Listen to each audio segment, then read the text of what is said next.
Hey there, welcome to Just the Chris. Go ahead and get started today.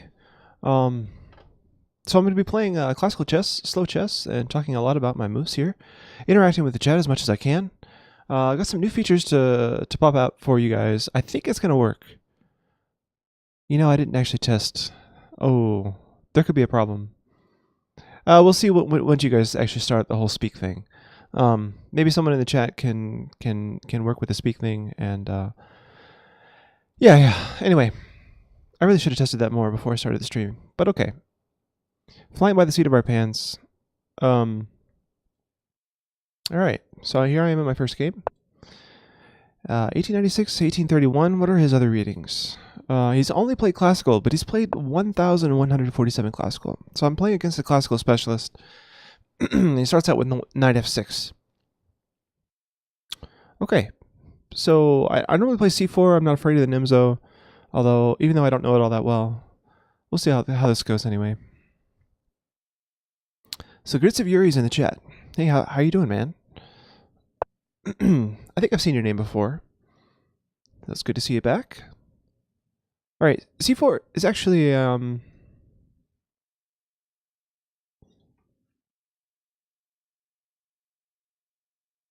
c5. So it's like a Benoni or a Benko gambit. So I'm gonna go ahead and again, I'm not trying to avoid either of those. All right, so it's a Benko gambit. I know a little bit about this line. Almost no delay. That's cool. That means you probably live near somewhere near me. I'm not sure. Yeah, I have the low latency mode on, so it should be just under 10 seconds, and fewer based on if you live closer to me. Oh, you're in Ukraine. Okay, wow. Yeah, so it should be up to 10 seconds for you. Somewhere closer to me in the United States would be even less delay, 2 or 3 seconds. Okay, so a6. Yeah, this is the gambit. So I should know what to do here. Unfortunately, I'm drawing a blank. I want to say I should move one of my knights out. This knight makes sense. Let's do that. Here in Ukraine. Ukraine. My wife is from Ukraine. That's nice. Came to Ukraine because of the good chess clubs. Is that right? Wow. So where are you from originally? Where there were not good chess clubs?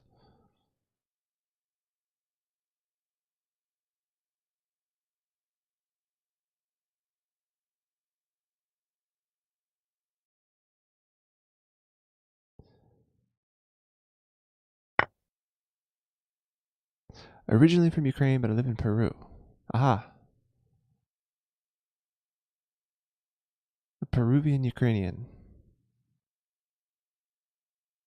All right, so I don't want to allow this pawn to come forward to b4 to kick my knight away. So I think I'm just going to take it now.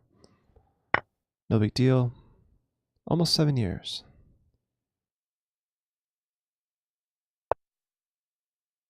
Yeah, so this is part of the problem for this opening that I don't like.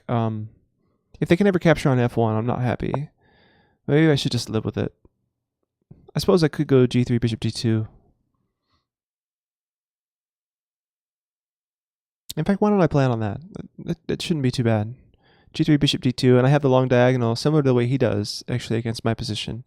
If I can get it, if I can ever get that move in, maybe that works. I don't know. I'm kind of flying at the seat of my pants now because I realize now I'm not supposed to let this bishop come here. Yeah, I'm not sure. Like something about the move order with my knight, maybe taking back the pawn immediately was a problem. I'll have to look it up after the game. All right, so knight f3 or g3 first?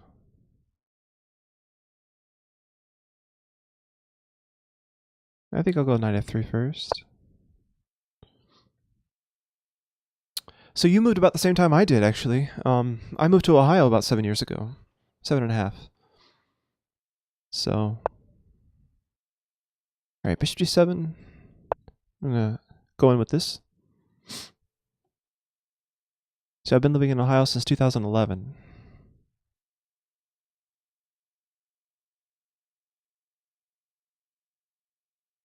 Are you planning to fianchetto then? Yeah. G3, bishop G2, just to get.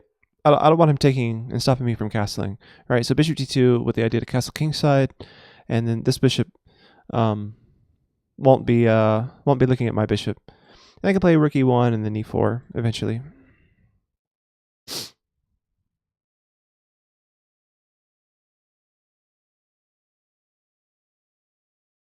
The bishop doesn't look so good on G2, being blocked by my own pawn, but I think that might be better than the alternative of having to play King F1. Rooks 33 says, "Hey Chris, do you know how to use Chessable? And if yes, what's your thoughts about it?" Rooks, I used Chessable for my white repertoire maybe 6 months ago. I took a look at John Bartholomew's D4 opening repertoire for white, and I learned all the lines from it, and I've been reviewing it here and there. I haven't looked at Chessable in some months, so I'm getting rusty on that repertoire. I should probably review it some more. But so far, I mean, I like it. I haven't used it too much, just for my white opening repertoire. But it seems useful. Like, I don't know if I would purchase a book from there. Like, I like to have the physical copy. But I do like the spaced repetition thing that it offers. But that's just my own personal preference. Okay, so queen here. He's pinning my knight. I guess the threat is taking here. So maybe I should develop bishop d2 to unpin and stop that. He can put more pressure on my knight, but the knight won't be pinned anymore. I can just move it. So bishop d2 seems to be jumping out at me as a candidate move here. And if I go bishop g2, I think he just wins a pawn here, and he's threatening with stuff. So Chris of Yuri's no slash use. Are 4 hours of over the board training a day for 5 days a week enough to improve 1550 to 1750? Yeah, Gritsev, I would say so. I mean, that's going to come over time, right? I don't think you can rush that kind of thing. But over the board training, like, it depends on what you're doing, really, right?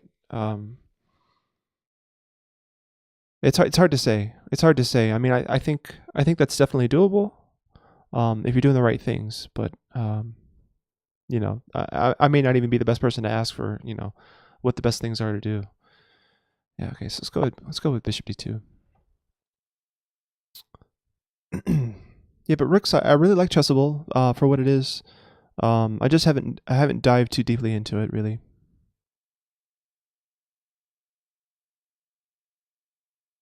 So queen here, you know, strikes me as kind of an odd move that I haven't seen very much in the Benko.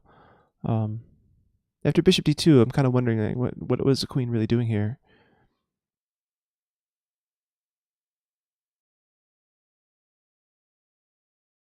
Got me wrong.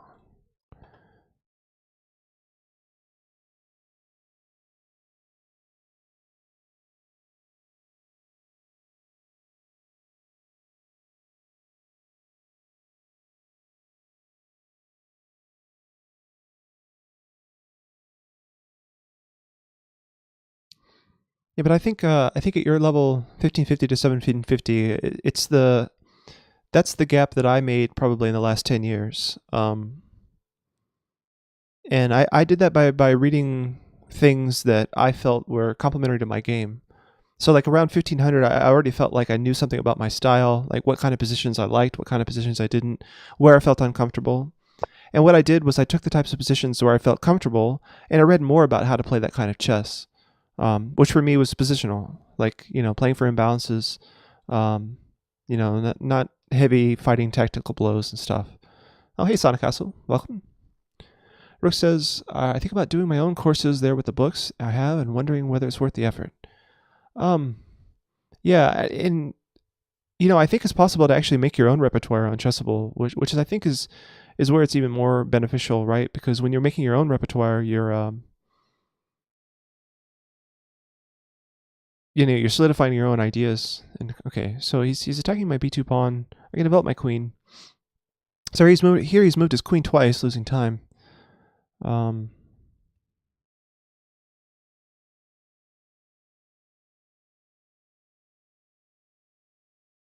I think queen c2 makes the most sense.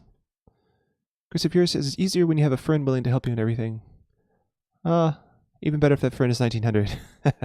Yes, I would agree with that. I would agree with that. That's what chess clubs are for, right? Like, yeah, we can talk all day long on Twitch, but it's good to sit face to face and play with one another. But yeah, I felt like when I was 1500. Yeah, Sonic Castle. So that's something new. Go ahead and use the speak command, and maybe you'll get what James is talking about when he responds to that.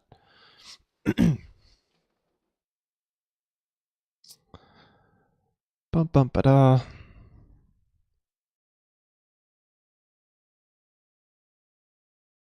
All right, so bishop g2.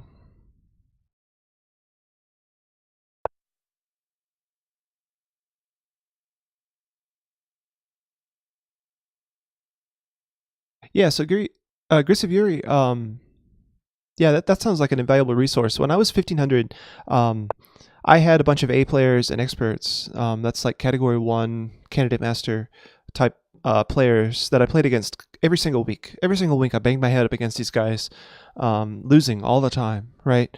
But I learned a lot from those losses and those series of losses, and they would point out to me like, oh, maybe you shouldn't have done this, or this wasn't the right plan here. Maybe you should do this in this position, and little things like that just added up, and I felt like I learned a lot doing all of that. It's a slow way to progress, but it is progression, I think. All right, I'm gonna go ahead and castle now. I'm starting to like after he played d3, this bishop here looks awful sad, but maybe I can get him out this way. We'll see what happens. Grisaviri says, now just asking, is the Paulson worthy of learning, or it's too difficult? Same for the queen bishop knight checkmate. Same question for the bishop knight checkmate. So the bishop knight checkmate, I think is kind of impractical. It's kind of a thing to show off, really. The odds of it showing up in a game at one of your tournaments is quite low. So practically, I think you'd be better off learning some like normal standard working games.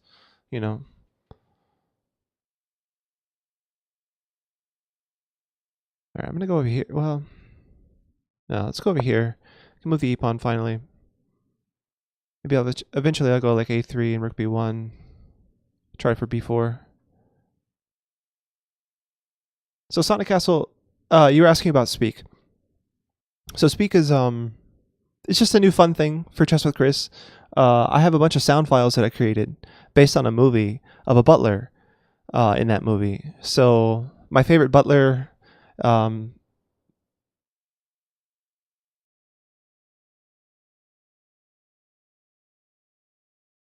Okay, Gritziv. Have a good night, man. Yeah, you should be able to know how they do that. I mean, you can walk through it a little bit, but spending a lot of time practicing that or learning that to do that yourself is, I mean, for me, I think it's enough to know that you have to push the enemy king to the corner of the same color as your bishop, right? I mean, and that way, if you're ever defending that, you should go to the opposite corner, right? Go to the dark square corner if your opponent has a light square bishop. Things like that are good to know or whatever, but I wouldn't spend a lot of time practicing that exact opening, or that exact ending. Anyway, so endings like so here with this idea, yeah, him opening this diagonal is something I've not seen very very often.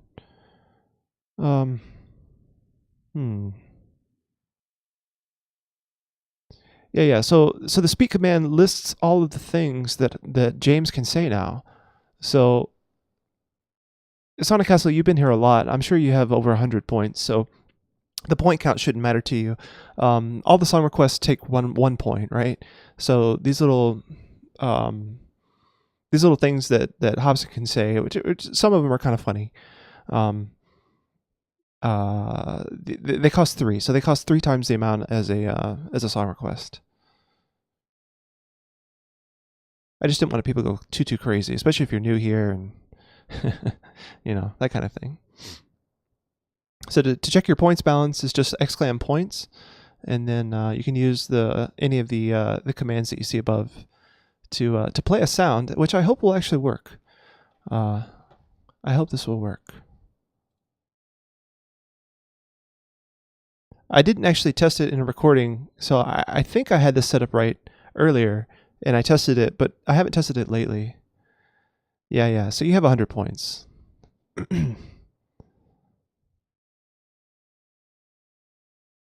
right now the points are only good for song requests, and then this this little fun thing I've just created for the stream.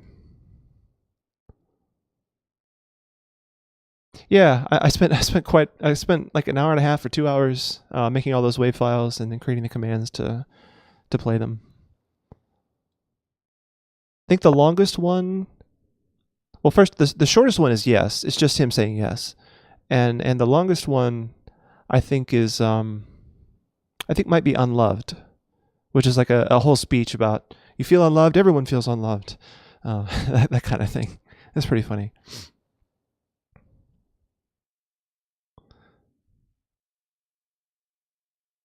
Anyway, it's just a funny butler from a movie called Arthur. If you've seen that movie Arthur, you know the butler I'm talking about. And the butler in Arthur was hilarious. He had a great attitude.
Okay, so I had the idea to put my knight here.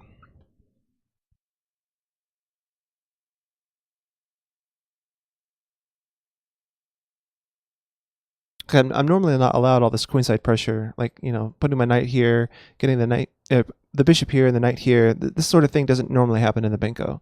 Usually, it's black putting his pressure on my stuff, not the other way around. So we'll see what it does when I threaten to go here. So this nicely defends the pawn and threatens to put the knight up here. Hey, Fonza. So Fonza, I thought maybe you would get a kick out of the whole speak thing. If you weren't here when Sonic Castle did the speak command, you can go ahead and type it yourself. You can see what all the little things, the fun little things that I added to Chess with Chris today. I'm debuting a new feature. Fonza says, my compatriot and an opponent from a cadet day drew against Hikaru today. Oh, wow. Wow, well done. All right, so he's threatening the dark square bishop. That's a little bit unfortunate. But I can get my knight here, and if he takes here, yes, I double my pawns, but I get my knight here. Not sure if I can support that. He's an FM in 2390. Wow, an FM drew Hikaru. That's a big deal. So if I go up here, he can't actually take here immediately because I have this move with check, and then I can take back, so I'd win a pawn. So maybe after I go here, I can move this bishop away. I can't really move the bishop away now because it's crucial to defending the knight. But yeah, let's do this. First round of Gibraltar. Wow. I guess I didn't realize Gibraltar. Wait, Gibraltar. So there's this big tournament Tata Steel going on right now. Does Gibraltar and Tata Steel overlap each other? That's surprising. Huh. You would think that the organizers of both of those events would want players to be able to compete in both, so they'd like not overlap each other, but I don't know. I guess I can't coordinate quite so easily.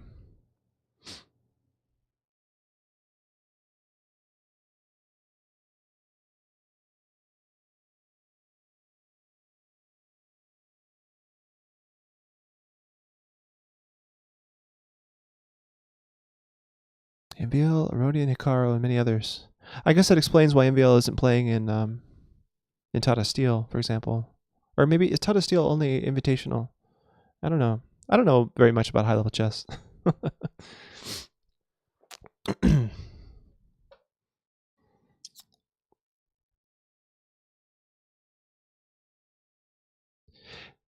So Fonza, the thing I was talking about, speaks. So the whole speak command, James speaks now. So my bot that handles the song requests, he also can speak now, and it's just a fun little thing that I've added to the stream. So you can see the list of things that he says there is with the speak command. And yeah, you can use your points. I'm sure you have a ton of points. In fact, Fonza, I think you have more points than anyone. You're like my most loyal viewer.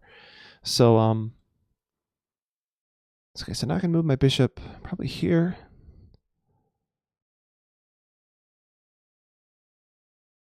That way the knight can't take it. I don't mind trading off with this one.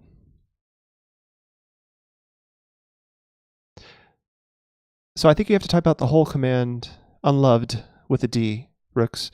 You feel unloved. Welcome to the world. Everyone is unloved.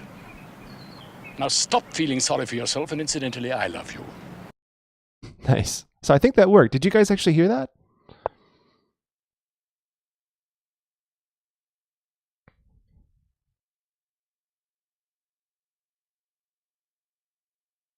Yeah, Fonzie, you have the most points of all. Do exclam points to see. I think you're in the 200s. Yeah, exclam points.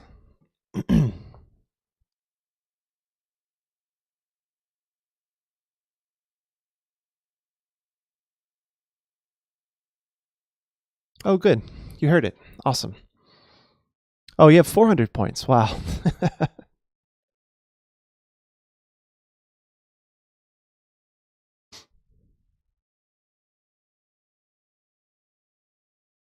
So I'm looking forward to seeing you guys discovering what all these little speak commands do. Like very pleased, you hate work. There's some really cute ones in here. Some of them are pretty like really short. Like yes is just him saying yes, right? So if you ever want me to, like if I'm in the middle of speaking something, right? If I'm in the middle of saying something and you want to get my attention, you can do one of these Hobson things and I'll hear it and I'll have to look at the chat to say like what's going on, that kind of thing. So there's stop, there's yes, like those are short ones, but you want to keep your 100 points. Oh boy. The psychology of the points balance. Where can I see the explanation of this command? Yeah, you just kind of have to try them. Yeah, economy with words is kind of a smart ass one. Did that actually work? Rooks, you might want to check your points balance. Rooks, you may not have enough points to do another one so quickly. I don't know how many points you have. But yeah, Fonz, I think you're the first person to be the guinea pig to try all of them because you have so many points. Like you have like way too many points, right? You're never going to be able to spend this. You obviously have a wonderful economy with words. Nice. So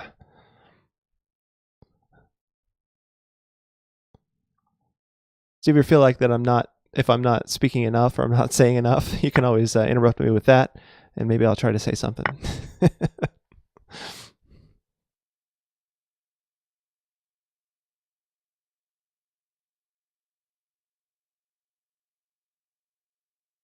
So alert the media didn't sound there. I wonder if there's a cooldown on all of them.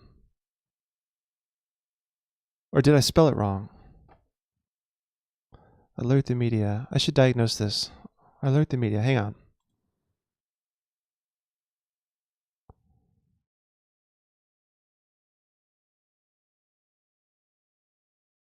Alert the media. This should have worked.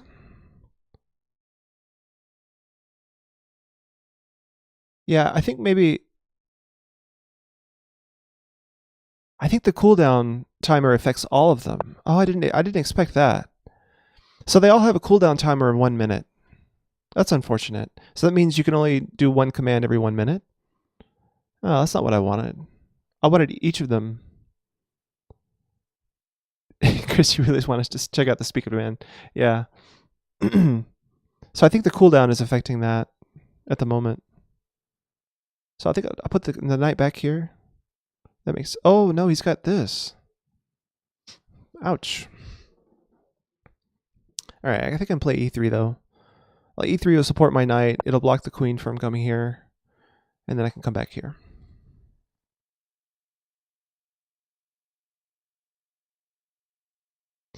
Yeah.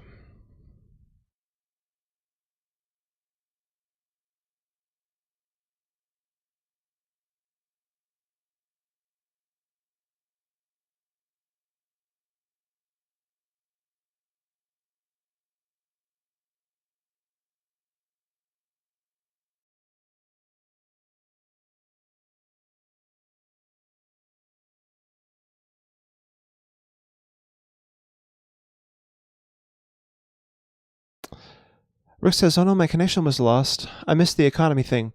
No, I think we're... Oh yeah, Fonza did the economy with words. You should be able to create a clip or go back on the VOD and see that or hear that.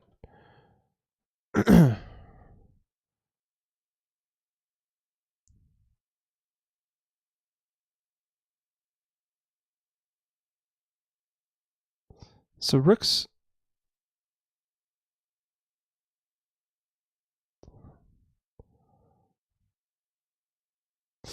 Alright, so bishop here, he's attacking my pawn. That's defended enough. I'm not too worried about that. He's actually stopping my knight from coming here. Well, no, he's not really. Because it's supported through with my bishop. So I can still go knight here. He's also opened up his rook.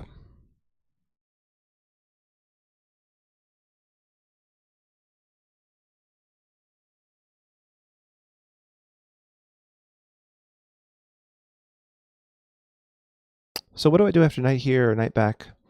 Attacking this pawn. I guess if my knight is here, yeah, he's got enough supporters. It's not a big deal. Let's just go up. It's fine. Lictor Bread is actually a pretty loud song. Hope that's okay. Yeah, I guess it's fine. I'm not too worried about it. You can turn it down a little bit. No big deal. Oh, you're talking about your request. Lictor Bread, you're talking about the Tomoise Hote.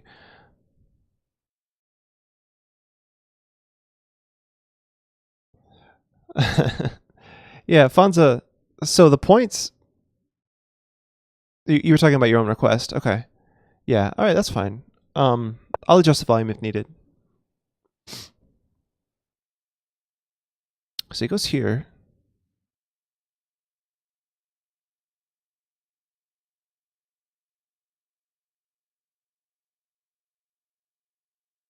Because he's starting to go knight here.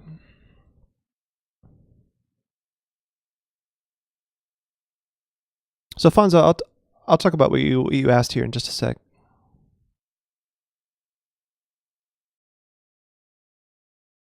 Maybe I can attack the support of this pawn. I'm going to move my knight, and attack the support of this entry point, because this pawn is pretty weak, right? I mean, he advanced it away from his pawn chain, so I think knight here with the idea of coming like here, on top of like queen here, seems good. Seems good. Let's go for that. Okay. Yeah, we can skip. Go ahead on to the requests. Fonza has a request going on. It's fine. Okay, yeah. So Fonza was asking about emotes and points. So points is just an indication to me of like how much someone has watched my stream.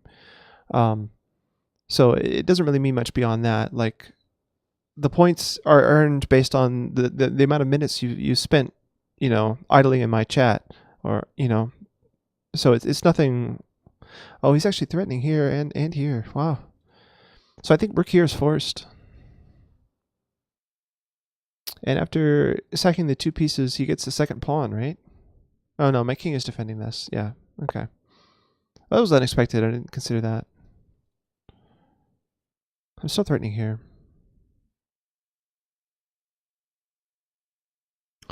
So yeah, the points are just a way of me keeping track of who watches me the most, basically. And, you know, the fact that you guys can spend them, you know, it makes it useful for you too. So if you want to request a song, you know, just hang out and you'll be able to do that.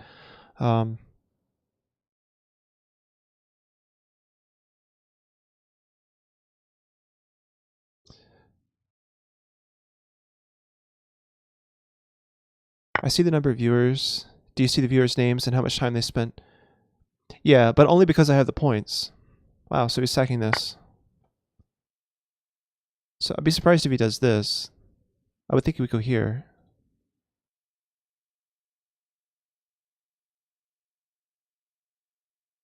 Can you get money for the points? No, they're not. They have no cash value, unfortunately.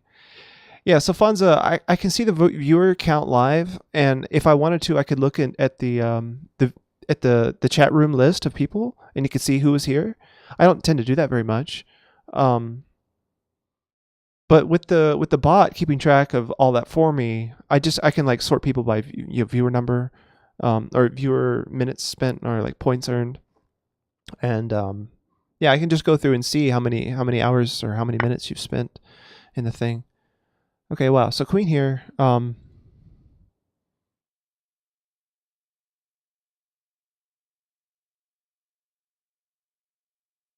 I guess he's saying that I can't move my rook, and yeah, he's just going to take it next move instead. So he gets 2 pawns and a rook for 2 minor pieces, which is fairly good compensation, I would say. So it's an interesting imbalance. If I was to try to defend my rook right now with the rook, I'd lose this pawn. So maybe I just move this knight. I was planning on going here anyway, so that the queen can defend. So let's go here.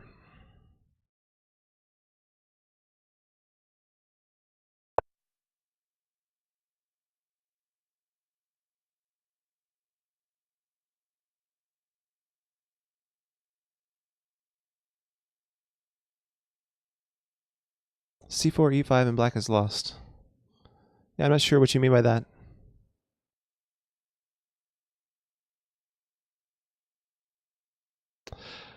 So Fonsa, see your message today. My and mellow English in chess 960. Yeah. Oh, I see what you're saying. C4, E5 in his game. Yeah, that was hilarious.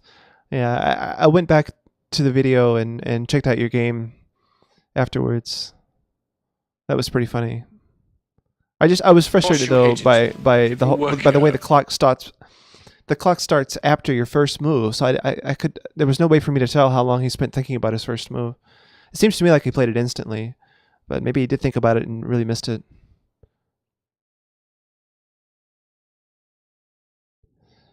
Huh. Okay, so that didn't seem to work.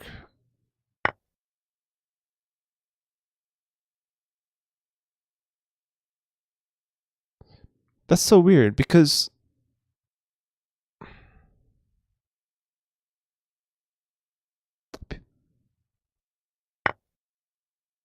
yeah, I know, right? Okay, so now we have this really interesting imbalance where I have two knights for a rook, and he has a pawn. But yeah, I don't know.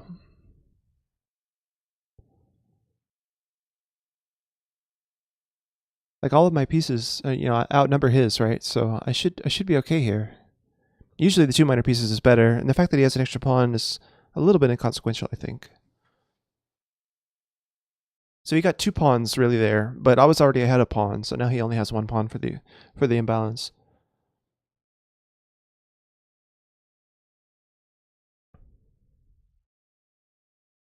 Okay, so I'm not sure what happened there, because obviously James recognized the command and responded to it, but I didn't actually hear anything. Did you guys hear anything?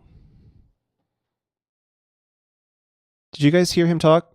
I mean, he says the text there. He says, "Of course you hate it. People work here." But I didn't hear him actually say that. Maybe I just missed it and you guys heard it. I don't know.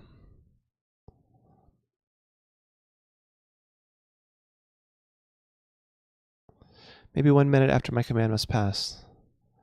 Yeah, no. No, like James actually responded to the command. Like the fact that he just responded with the text means that he saw your command and it worked. Yeah, but you guys didn't hear anything. Oh, Sonic Castle heard it. Okay. So that one must be a little bit soft. Yeah, with the music going by, I wonder if I should pipe it to a different channel so that the music gets ducked by James as well as my own voice. You're miserable. I've got all this and I'm on a salary. Yeah, that does seem a little bit lower than the music to me.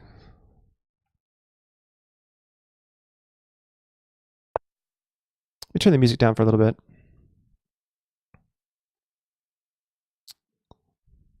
So Funza, that one worked. I heard that one.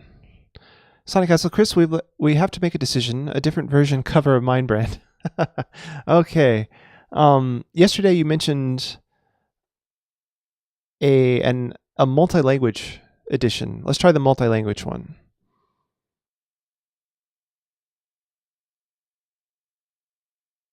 All right. So what do I do here? He's challenging my pawn. It's not that big of a deal. I can just respond like this.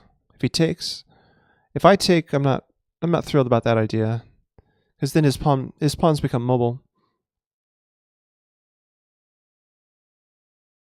I'm going to play a3 just to get my rook mobile, I think. This pawn just became weak. I could hit it with knight here. I'm also hitting his rook as well. This fork. So it's kind of a double attack. I'm hitting the pawn and threatening the knight fork. Yeah, this seems winning actually. I don't see what he does. My knights cover so many squares. He can't move his rooks to either one of those squares. If he goes here, I take the pawn with a fork. Like, this just seems good. If he takes here, I take back. There's no issue with the knight. Yeah, so let's go here.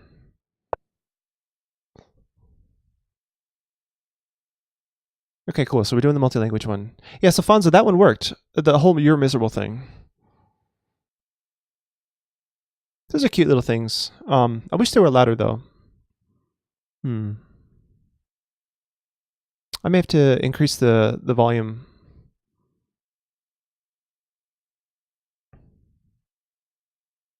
Ponza says, Chris, do you know some English word in the local area, and many other Americans don't know the meaning of the word? Oh, you're talking about you feel sorry for my song request.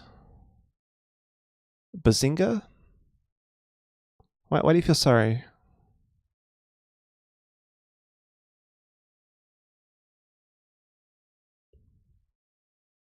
Some English word in a local area. So you're talking about some like dialect specific in Ohio?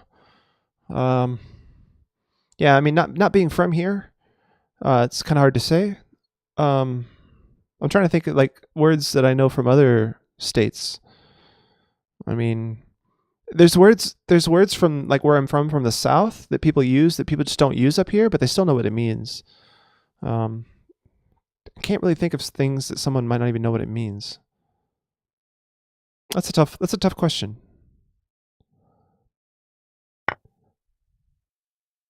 So he takes my knight, but I take back and I'm still threatening the same two things. So I'm still threatening the same two things. Ah, I see. But now he has rook here, or this rook here. But then maybe I push. I don't know. This pass pawn is going to become dangerous. I think he has to move this rook here because this discovery is happening. So rook here is probably the only move. Oh, but then the discovery still happens. No, this rook here. Yeah. So this rook here, pawn up, and then maybe this. Yeah, I think he's losing because I have like bishop there in that position. So this is still a fork, right? But I can also push. What's better? I can take the pawn. I can fork. I can push. I think I'd rather just win the exchange here, I think. He's not winning this pawn or anything. Looks like he's going to run out of time at this rate. Sometimes when I look at some lyrics, I can't find the meaning of some English words. Yeah, there can be some slang or whatever. All right, so if I go here, he takes, yeah, he's like skewering my knight and bishop. So I think I'll take this guy. I'm escaping it, you know, one way or another. So now I'm just 2 pieces up.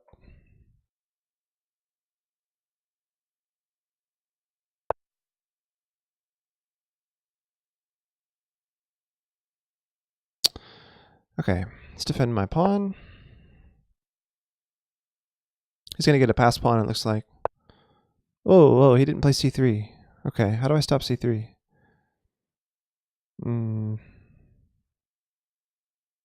Not sure. Let's try to save my knight. Give check.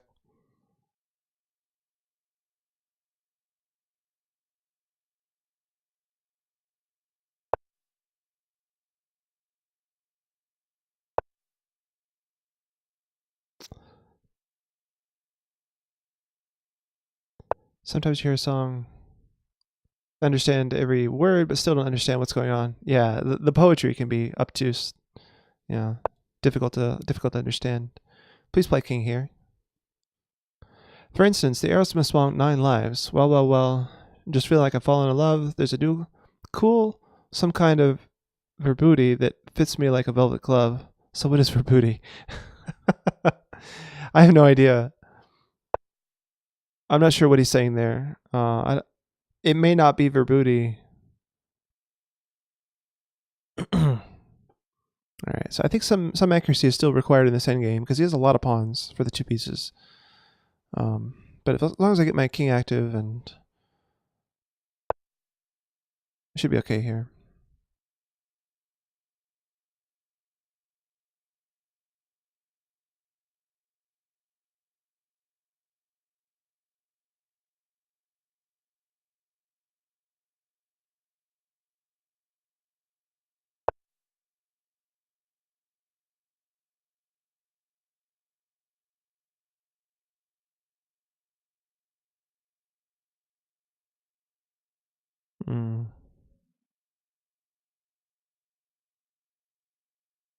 Stop being so nervous.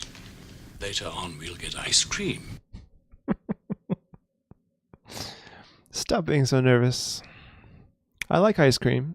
That sounds good, James.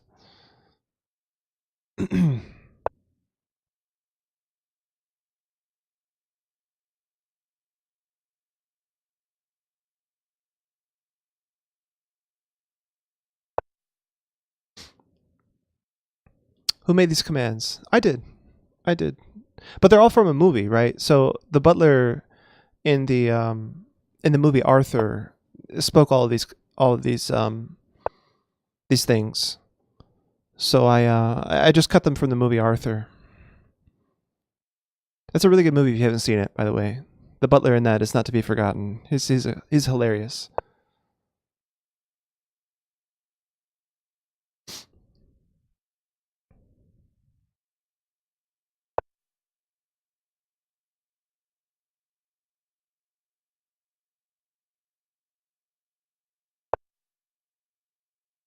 So these past pawns are making me a little upset, I gotta say. Maybe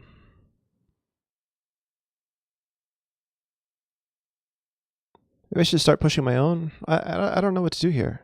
Maybe I could sack a piece for 2 of them, and then that should give me enough. How do I sack a piece for 2 of them? Let's try this. We can go like this, maybe. I don't want to sack my rook for 2 of them.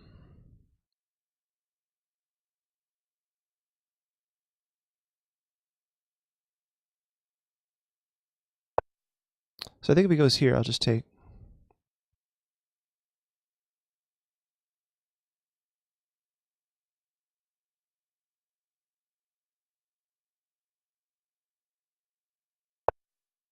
Yeah. It's a good simplification. And I get the connected pass pawns out here. And I still have the extra piece. I'm threatening to take here now.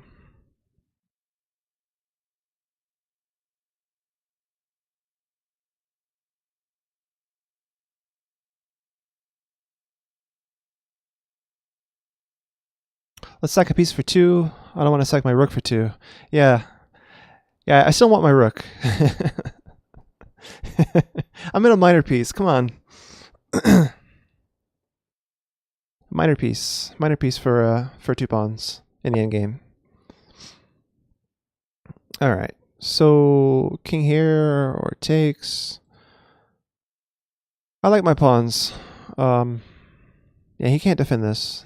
Well, he could if I move my king over. Should I trade 1 pawn for this one? I don't think I have to. I'll just play b4 here. Yeah, b4 and I'm still threatening the same thing. He can't defend this pawn.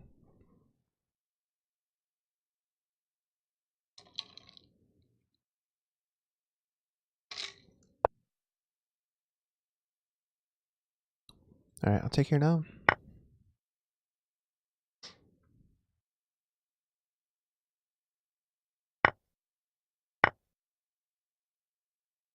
So the win here against this 1800 is fairly convincing, I think. I'm feeling kind of nice about my chess after beating this guy so convincingly in the Benko Gambit. We both had kind of a weird strategy. Me with bishop g2. I don't think that's normal in the Benko, and him with this c5 c4 push, which was strange. You're a man who has everything, haven't you? But that's not enough. It's never enough. Never enough.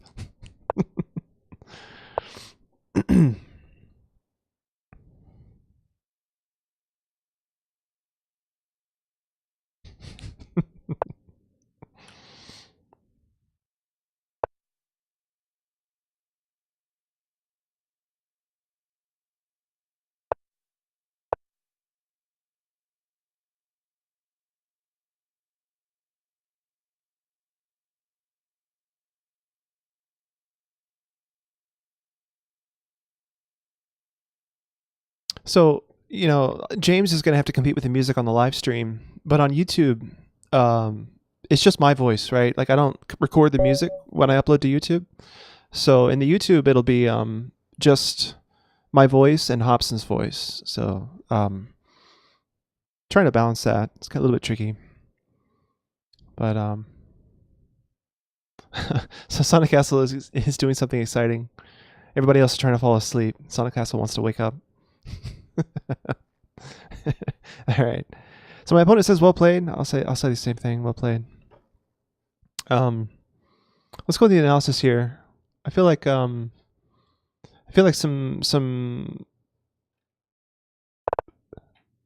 analysis thing here is useful. So my opponent has already requested the computer analysis. I think I'm going to go through it and look at the opening. So if I click on the opening book here, you guys can see this. All right, yeah, everything looks fine now. All right, so d4, knight f6, c4, c5, d5, b5. This is known as the Benko Gambit. So I accept the Benko Gambit. a6. Apparently, knight c3 is not the way to decline. Either b takes, b6, or e3. Yeah, I think e3 is the move that I meant to adopt a long time ago, and I just forgot here. For some reason, I thought I should move one of my knights. Yeah, so e3 is the move that I meant to put in my repertoire, and I just forgot about it. It's too bad. The Volga Gambit. Dubstep. Nice. I actually like music like dubstep. I mean, dubstep, I really like that kind of music. I'm surprised nobody requests stuff like that. Yeah, and contrast is good. So yeah, the Volga Gambit. Yeah, I've always known this as the Benko. After there's a grandmaster named like Peter, or what was his name? Benko? GM Benko? Now I have to look this up.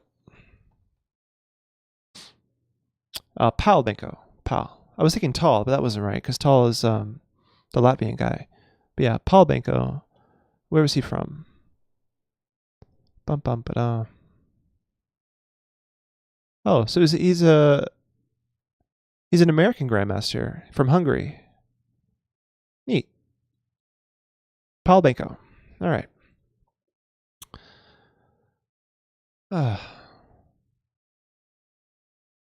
So Germany calls this the Volga Gambit as well. Huh. Yeah, I'm not sure. I guess it's an American thing, Paul Benko.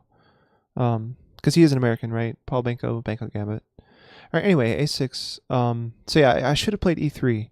That's the book move. In fact, the computer suggested that it's the best move here. So yeah, so we're out of book here. And but this move has been played in the past. It's just not that great. So a takes, and then knight takes is weird.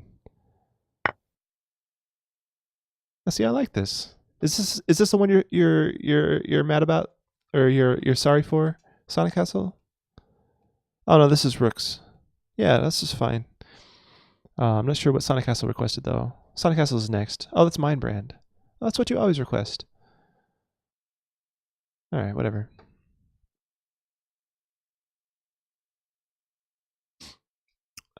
Okay.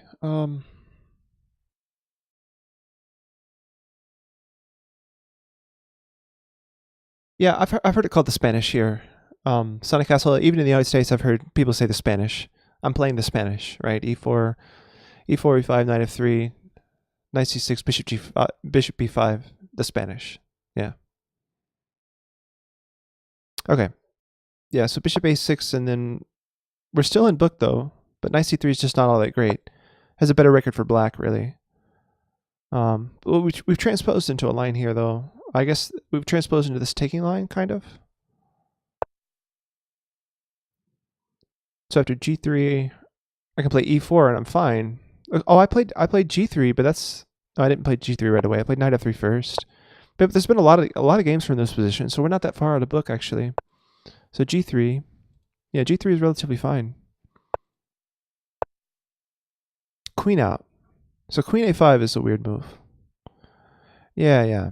So it's only been played twice, and white won both of those games at the master level. So I thought queen a5 looked strange, because after bishop d2, just like what in the world is the queen doing here? Fonzo says Paul Benko was famous not only because he was a strong player, but he was the first playing with the black pieces. He wanted to hide his intentions by hiding his eyes from the opponent. First playing with the black pieces, what?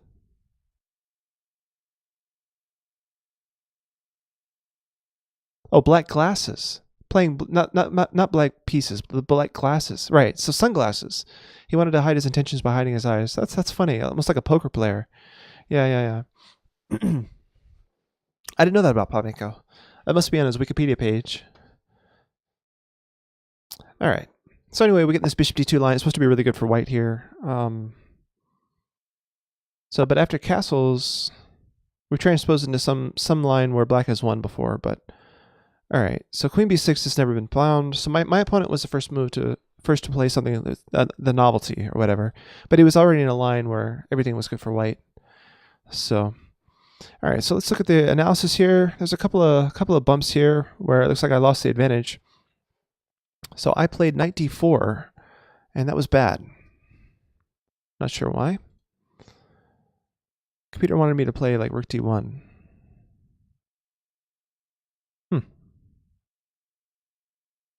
Yeah, I mean, I thought this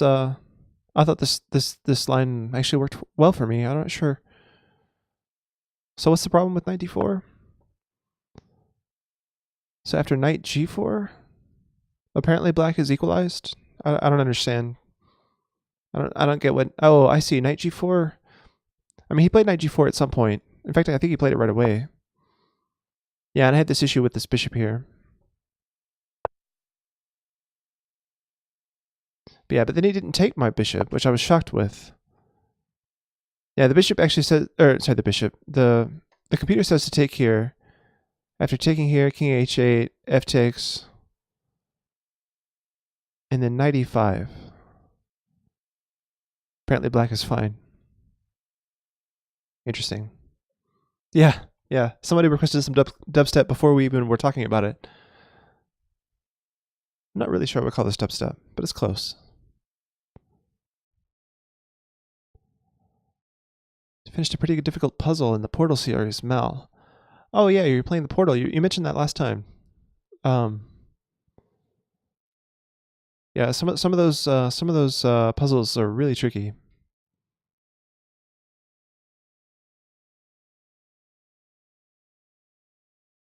Sandglasses. No, not sandglasses. Sunglasses.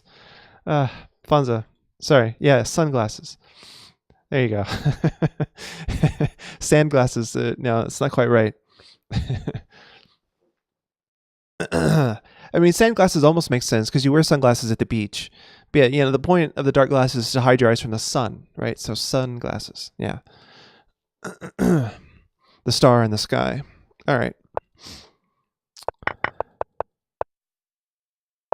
Yeah, so I'm doing fine again here because I didn't take the bishop, but I can understand not wanting to lose a pawn, I guess. So, and then from here on out, I don't think I made too many mistakes. Looks like my next move after this was a little bit of a mistake. So knight up here was a mistake. Why did it not like that? It wanted me to play knight c3. Huh. So knight up, and then he has bishop takes, knight takes, and then c3. Yeah, I don't know. It's just like the evaluation changing, but it's not anything concrete enough for me to understand what was even happening here. Anyway, that was a good game. I didn't have any blunders. I had 6 mistakes, 33 every center pawn loss. It's not terrible. My opponent had 54 with 1 blunder. So his 1 blunder and 9 mistakes. GG. So Rook says, "What are you doing for your living, Chris? If I may kindly ask." Yeah, Rooks. I play. No, I write programs. I'm a computer programmer. Working for some mafia. Oh boy. No, I'm a computer programmer.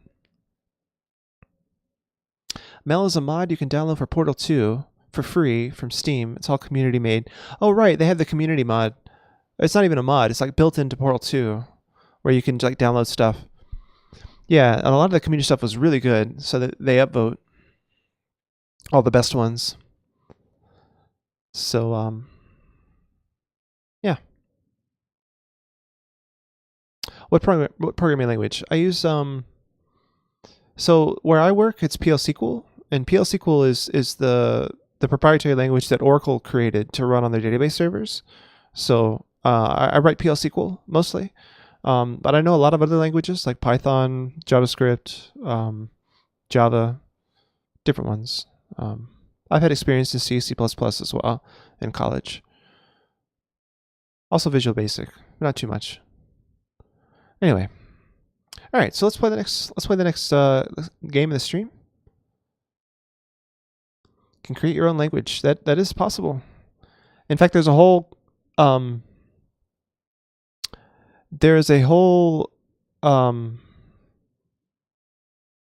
do I want to say? There's a whole college course when you take computer science as a course, as a study program in university. There's a whole course, a semester-long course called Programming Languages, where they teach you the ins and outs of what a programming language is and how different ones are different from each other, and you learn to make your own computer programming language eventually. I mean, the goal of that class is really to be able to make your own computer programming language at some point. So, hey, Misanthrope, welcome. All right, so I'm going to go ahead and play some more classical. So Misanthrope, Naven, I'm not sure you guys joined. I think you guys joined after we were talking about the speak command. So Fonza has been experimenting with letting our butler James speak.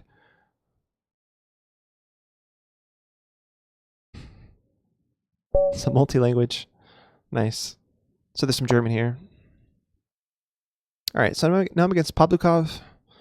So e4, I'm going to play my Caro-Kann.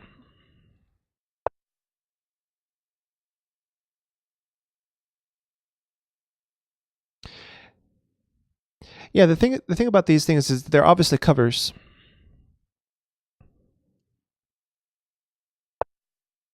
So you can tell that they're amateur singers. I really wouldn't know, sir. Like I'm just a servant.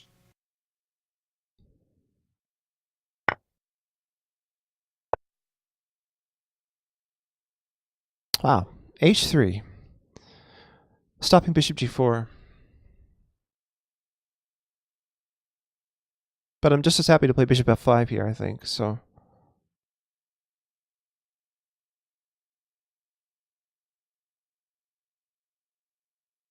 Okay, yeah, I'm gonna have to skip this. I'm sorry, but the pitch on those singers are just off by just enough to hurt my ears. Sorry.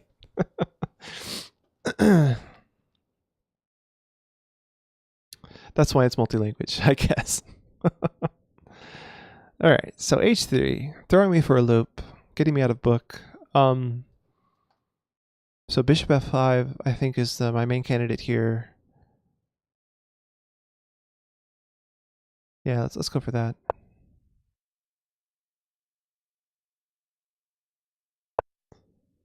Billy Elia, copycat.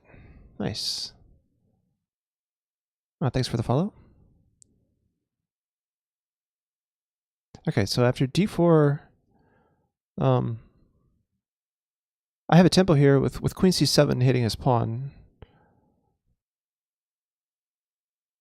It's kind of nice. I'm not sure if my queen wants to be on c2 or c7 anyway, but I guess it can't hurt to put her there. It stops bishop f4. I should have just continued develop with like e6. Yes. It's not all fun and games here at Chess with Chris. Yeah, it's something I think we learned. Hey, Chips. Something I think we learned is that it takes a minute for James to like wake back up after he says something. So if you, yeah. So if you say something, if someone says something and then less than a minute later someone else tries to say something, it doesn't work. And I just played this one without even thinking. I was gonna go queen c7, but I played knight c6 instead. Alright, so he played c3 anyway, negating this whole idea. But anyway, whatever. So c3 looks like a good move. Just supporting d4 more. But he may have trouble, you know, like getting his bishop out. If he wants to go to b5, I'm welcome. I welcome that. That's for sure. How much priority would you put into move your rook on to c8 in this position? Yeah, I think I'd be more likely to, I mean, depending on how things work out. Yeah, the rook could go to c8, but it also could go to b8 if I have this diagonal available. Like if his bishop isn't on f4, rook b8 makes some sense to promote the minority attack with b5, b4, which happens in a lot of lines. So I don't think I'm ready to move it yet, just because I'm not sure if he wants to go to b8 or c8. So now I'm just going to develop my king side. I'll go with e6 first.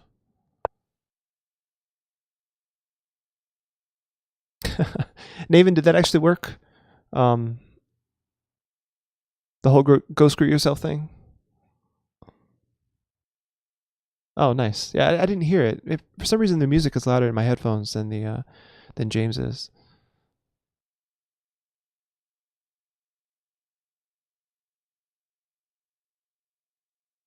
Maybe we should turn down the volume on the music.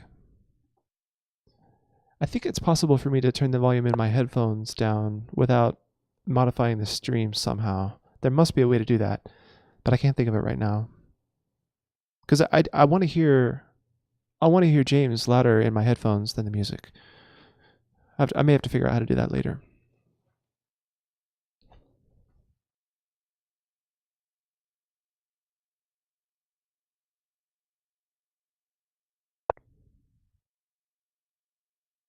So if anyone's ever seen the movie Arthur, that's where I'm getting all the lines for James. So Arthur's butler in the movie said a lot of really funny things. You may be growing up. Yes, growing up. See, I heard that one. So Bertrand remembers Arthur. It's an old movie. Dudley Moore. And the butler in that was just classic. So I figured I'd give my my chatbot, my main chatbot, a voice with the movie Arthur.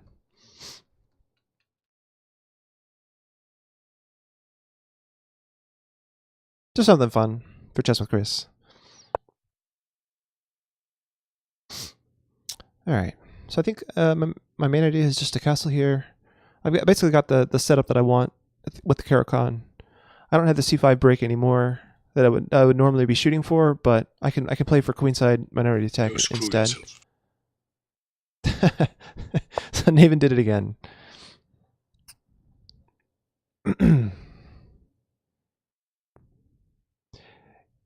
Yeah, I may want to up the like if someone just like keeps going, you know, ham on one thing and it gets really old, I may have to increase the timer on that one command.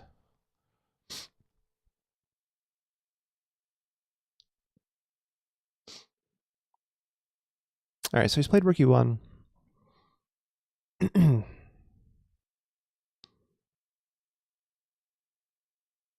Okay, so I'm gonna play A6. See what happens with this bishop. I like to play B5. I'd also like to take back with the B pawn and play C5. So either way. So what's the idea for white black in this kind of positions? Sonic Castle. So it's all about the pawn chain, right? So white's pawn chain, right? It's pointing towards the king side. So white generally wants to like try to attack my king, and my pawn chain is pointing towards the queen side. So I'm looking to do a minority attack over here. Gain some space on this side of the board. Yeah, so here I have b5. I'm gaining space on the queen side, getting ready for my attack. And basically what I'm doing here with my bishop pointing this way, my bishop pointing this way, and my advancing my pawns, it's called a minority attack. And so right now, he doesn't have very many weaknesses on this side of the board. But after a move like b4 and like trading here, this can become a weakness, right? So I'm creating a weakness with my minority attack and, you know, trying to attack those weaknesses as they go through here. So that's the basic idea. So it's all about the pawn chains. All right, and here I'm happy to swap off my dark square bishop, which has only moved one time, for his light square bishop, which has moved 1, 2, 3 times. So I'm just going to trade this off. That's what I live for. It's what I live for. That's one of my favorite lines. I love that. I love that quote. It's even funnier what he responding to. The question that he was answering. I don't know, Bertrand, if you remember what he responded to when he was asked that, you know, like what question was he asked when he answered, "It's what I live for." It's a nice little bit of movie trivia.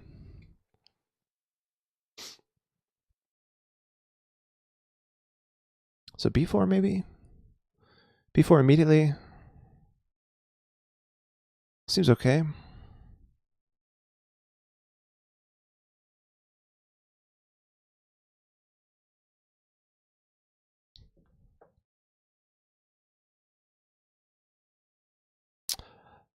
Okay, so what do I do here?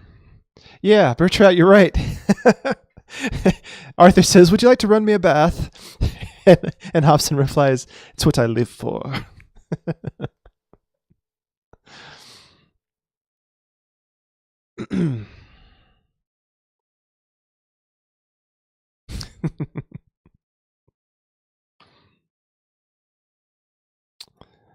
Anyway, it's not called Hobson in Chess with Chris. His name is James here. All right, so Queen C2. Glad someone remembers that movie. Oh man, it's one of my all-time favorites. I still quote that bowling alley quote. Like the bowling alley quote. It's in the list. Bowling alley. That's one of my favorite quotes of all time. Like from any movie.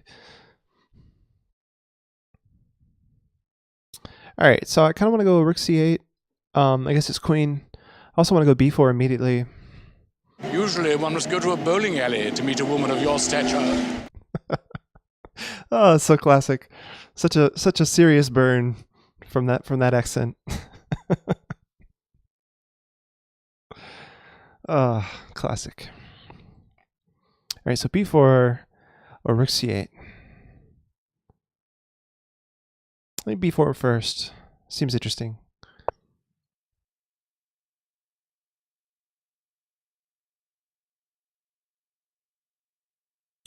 How can white attack? The knights aren't helping each other. Knight D2, F1, G, Knight D2, F1, G3. Yeah, so Knight D2, right. So F1 to G3 is an idea, right? It's double-edged, right? Because like white attacking on the king side usually involves pushing his pawns, right? So if he's starting his pawns in my face, then he gets a weak king side, and maybe eventually my queen side can, my queen side attack can come in and, towards his king that way. So it's rough because my attack comes a little bit quicker. A lot of his development hasn't been focused around this, this whole king side attack thing. So white's pretty slow to attack from here, I think. I'm not sure that he's played it perfectly, but I don't know.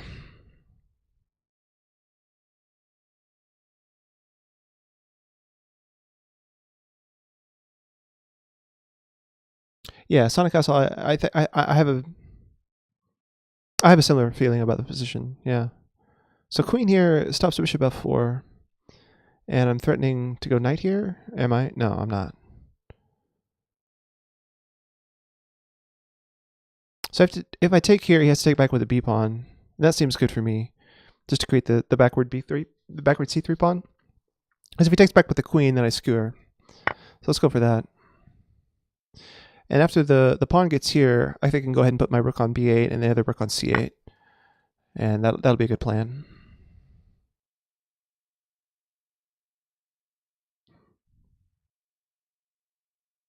I want to secure the square though. So maybe like knight here and here.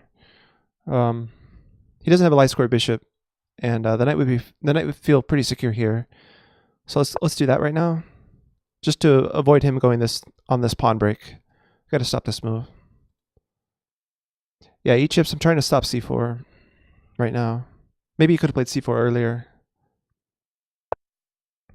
Yeah, so 93 might have been okay, but that blocks his bishop in.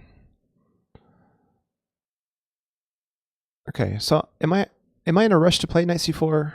I'm not sure. I'd like to connect my rooks and get my rooks, on these files here. Maybe queen c7 first.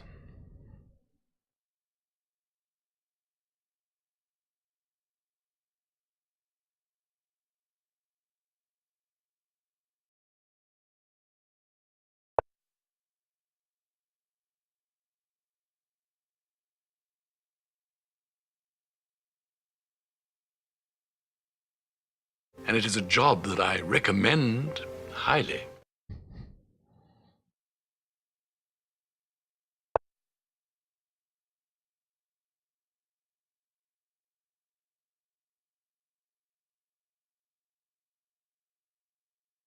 Okay, so knight g5 is kind of tying my knight down to the defense of the h7 pawn. I'm not sure if I want to go in for h3 or not to kick the knight away. I suppose he's threatening to go knight here. I don't know. Yeah, looks like it. So I should probably should go and kick the knight away because I don't know how I would deal with knight h5. So let's go ahead and play h6. So Naven, I wonder if you don't have enough points. Naven, how many points do you have? Do you know? Like, use the points command to see how many points you have.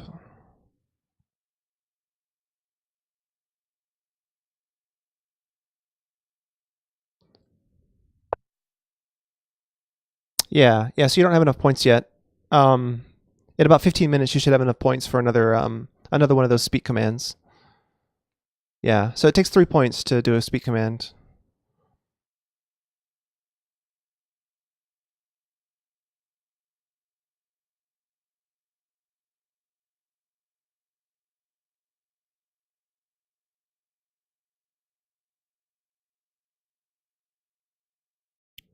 So Naven, as long as you're in the chat, you should be, yeah, I mean, you're in the chat talking with me, so however you're watching it should be, you should be gaining points after some time. So check your point balance again in like 15 minutes.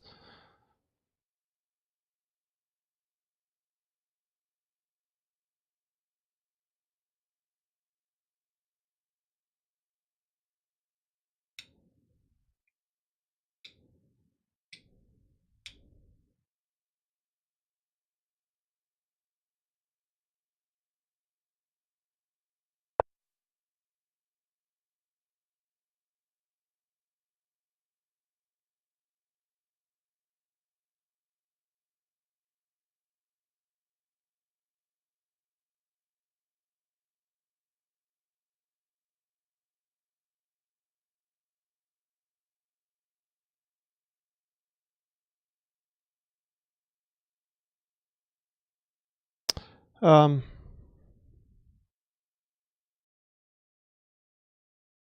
yeah, I'm not sure. I'm not sure this is dubstep. Is it called dubstep? Really? RSM and instrumental core, Other Worlds from the album Other Worlds. I don't know. It doesn't feel like dubstep to me.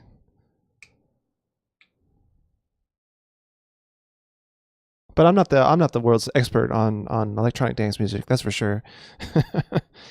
Go ask someone like Beardy Man that question.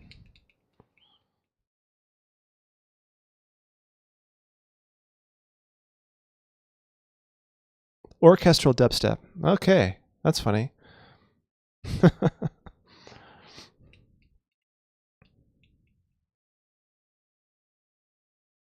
I like this music. I'm not sure if I would call it dubstep, but I like it. I'll just leave it at that.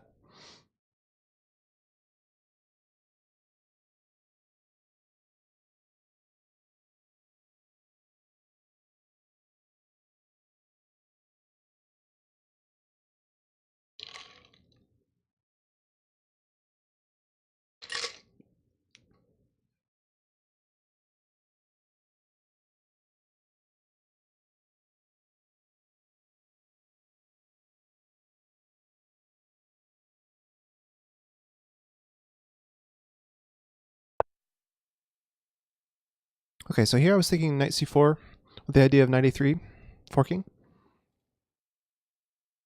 And if he takes, I'm fine with that because I have the idea of rook b2. Let's try that. I also have the idea of knight takes d2, winning the c3 pawn. So all sorts of stuff happening here.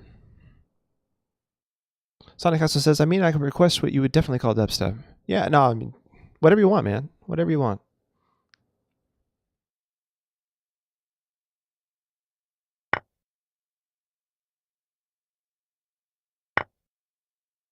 And so now my threat is rook b2.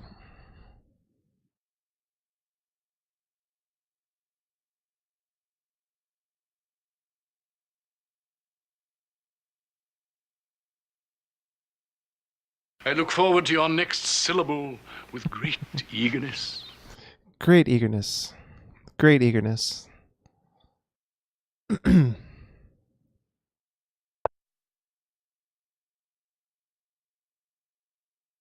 Huh. So 95 is surprising.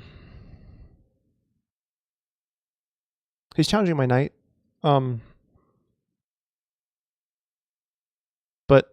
But that leaves this bishop hanging, right? I feel like I just want a piece. But I want to be a little bit more careful about this because rook takes, knight takes, rook takes. He doesn't even take my rook for that. Yeah, that's not good. So rook here, where does the queen go? I'm not sure. I'm just taking his bishop or taking his bishop this way. I suppose after queen c1, I take his bishop. He takes my knight, and then my rook is hanging. That's a little bit scary. Please stop that. Please stop that. Nice one, Sonic Castle. All right. And Bertrand, if you're still here, do you remember the scene when he says, "Please stop that"? What they were doing that he was trying to say stop? Yeah, it definitely worked.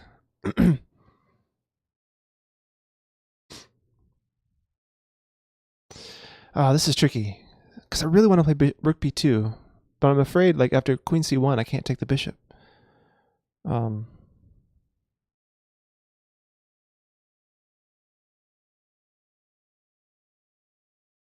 Okay, it says clean version. I'll trust it.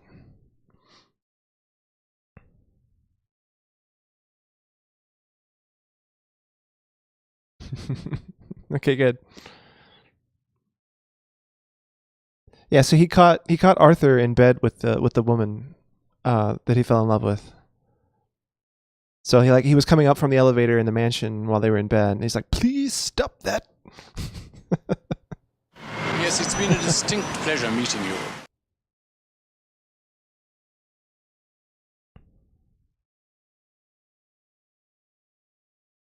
So yeah, rook b2 seems like it does something. Even if I can't take the bishop, like it seems really good. I mean, at the very least, I could take the pawn. Let's see what happens. Because I'm not forced to take the bishop after I play rook b2. This song is a terrible clean version. Alright. Some are better than others, I guess.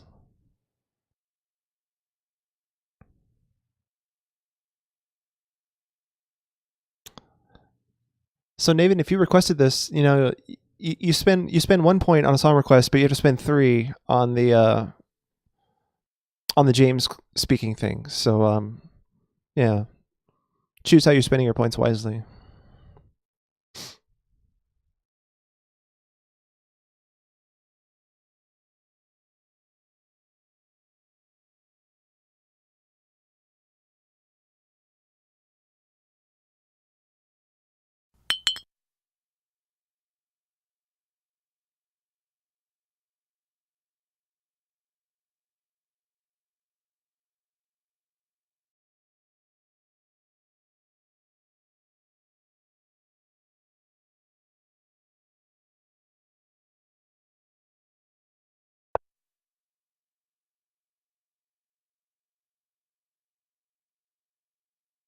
Yeah, so that's what I was thinking. Queen c1, and I don't think I can take this bishop because he takes my knight, and then he takes my rook.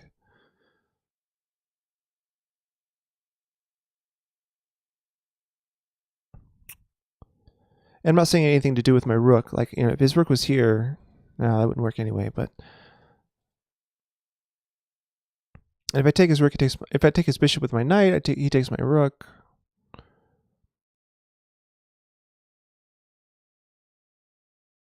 Does bishop here do anything? I mean, he still has the same threat, but that's protecting the rook.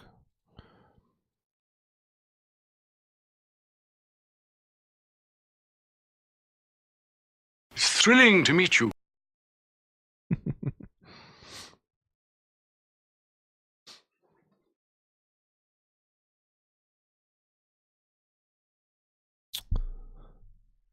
Yeah, so bishop here seems cool.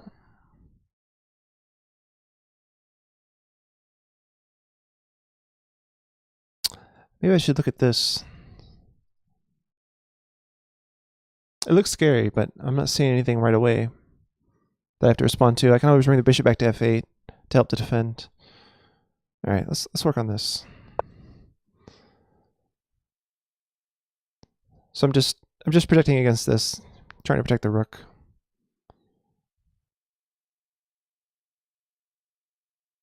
I've gotten to positions like this before where I'm so concentrated on attacking the queen side that I get murdered on the king side because I didn't have any defenders. So I need to keep in mind that the bishop can come back here and not let that you know, go away or whatever. So this a2 pawn seems to be mine now, and this is an outside pass pawn. So that's good. That's good news. Misanthrope says, "Why did you not consider taking the pawn on e2?" Yeah, I guess I could have taken the a2 pawn immediately. I'm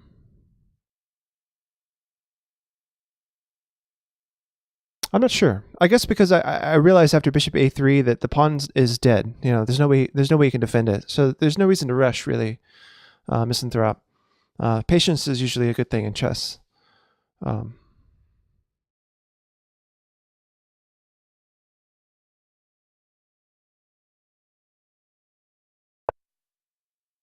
All right, so it's getting out of the discovery.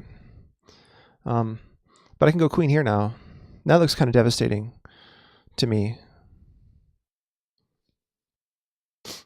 Still threatening to win this. I definitely want to trade queens. If he goes here, then all of his pieces are tied down. Like, I could probably build up on this somehow. How would I build up on that? Maybe take here and then think about like bishop here and there. Queen here, rook up. Seems good. Rook a2 is also something to consider.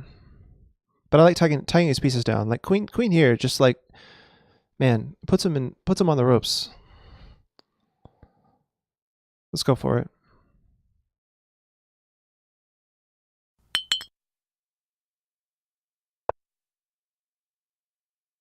There's no discoveries, right? You can't put me in check or anything.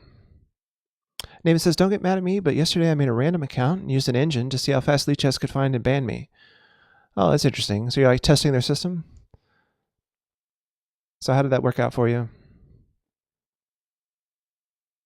Burn the witch! Totally not a Nazi. How long did it take? Yeah, I'm curious too. 2 games. Wow. 2 games. That's pretty damn good. Chess.com likes to brag about their detection techniques or whatever, but yeah, that's pretty fast. 2 games. Wow. I just realized after Rook E2 I have Rook B1. Ooh, that looks nice. That looks very nice. Yeah, so we can't even play Rook E2. How does he save the bishop without trading queens? I think he has to trade queens here. And trading queens is suicide, right? Because I'm taking the A2 pawn. And he's still got this weakness here to deal with. It's an interesting experiment, but don't do that again, please. We all know about it now. We don't have to do that kind of thing anymore. But you know, Naven, if you did that at your home computer, okay, one song is not playing. Whoever requested Avantasia, Draconian Love, it's not playing. Sorry, I have to skip it.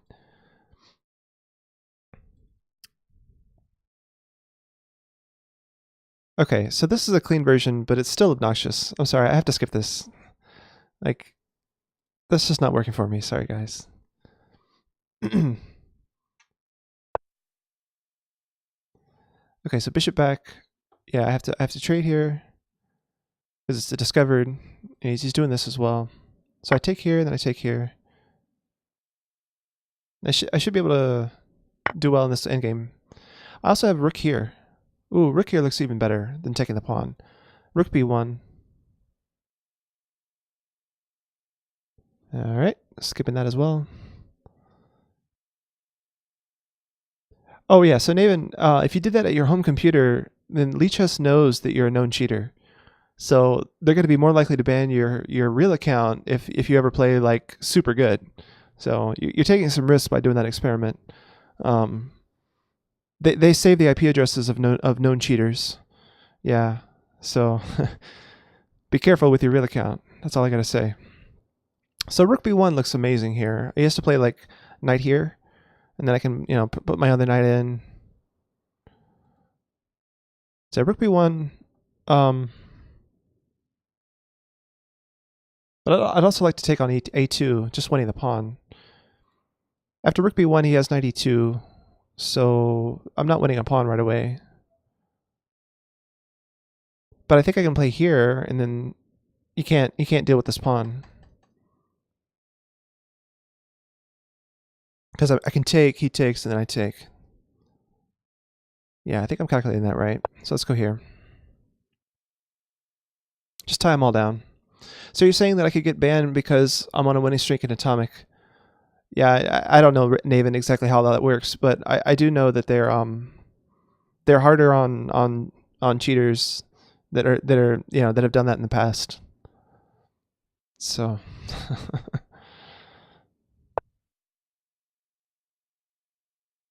all right, so knight up. I'm threatening to take here.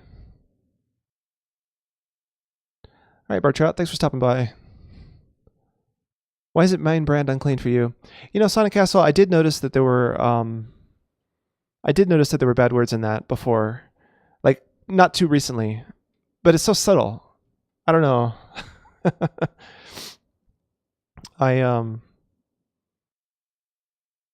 Yeah, it's hard to say. It's hard to say. Like now that I know that those words are there, I feel bad about allowing that song, but I didn't notice it at first. So it's kind of a Chess with Chris song now. So I don't know what to say, Sonic Castle. So Naven, Sonic Castle always requests this song called Mind Brand, and it has some bad language in it as well.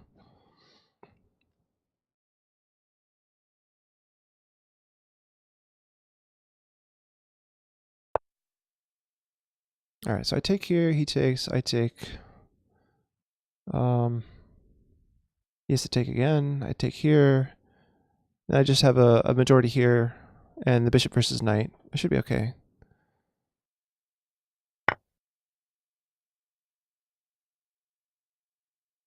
Okay, so here's the song again.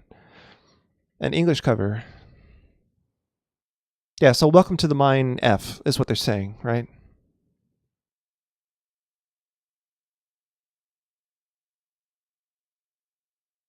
Sonic House is the only song I listen to with the subtle themes. Maybe it's because it's too catchy.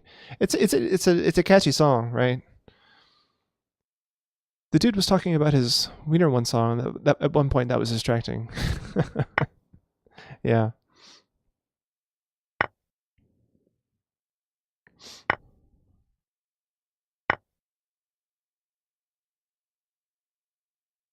So I'm threatening bishop here.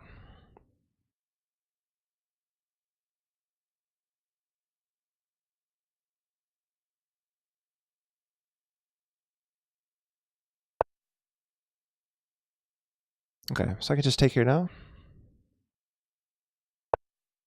So this is a really good version of this. Like the singer is perfect, right?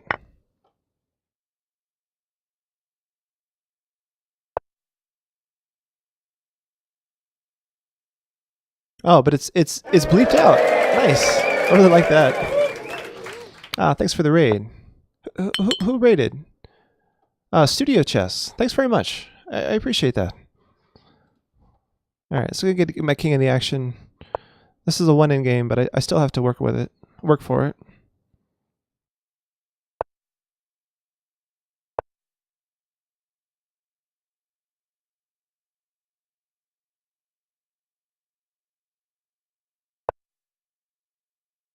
Studio Chess, you are loved here. Nice. Destroyer 8470. Hey, how's it going? And Harlem Knight. Hey, welcome. And Harlem Knight made partner. I didn't know you made partner, man. Good job. Well done.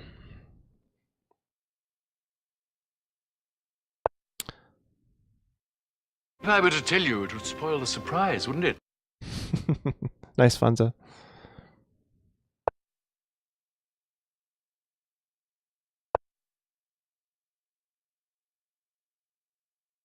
So active king? Maybe? I'm a little bit worried about king here. I gotta say, I can't allow his king to come this way. I guess on king here, I can go like bishop here, stopping that. But yeah, he probably doesn't want to lose his knight either. So yeah, so knight here, king here, he has to deal with this. And then I can stop his king from coming in with like bishop here, cutting his king off. Also with a5, that cuts his king off as well. Oh, but a5, he's got this fork. Did I just lose this pawn? I think I just lost the pawn.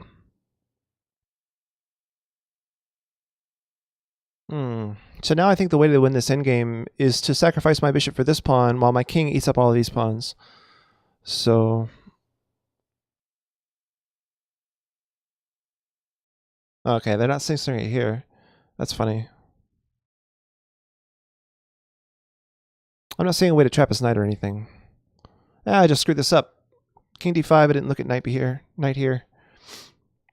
Darn, king d4, knight b4, exclam. Alright, so a5, he's got the fork. His knight ends up there. If I don't move the pawn, his knight ends up on a6. What's the difference? What is the difference indeed?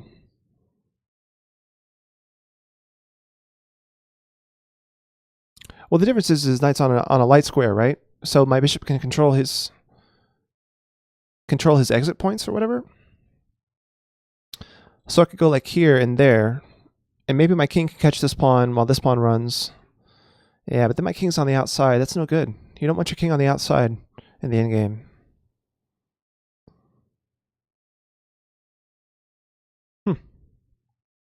So like what I said earlier, I'm going to go king here and here, eat up these pawns, and sack my bishop for this pawn. The thing is, he always has ideas of like if say my bishop's here guarding this square from his pawn, he could put his knight here. I don't know.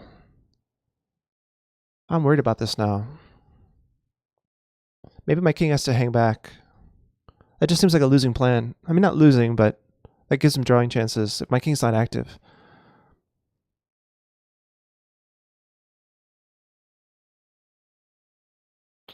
Alright, I'm going to go for this. I mean, this is going to be a really fast plan. And actually, as soon as he takes here, I have ideas of running with my d-pawn. So this d-pawn is going to go really quickly. I don't even need to eat these pawns right away. He's got to deal with this first.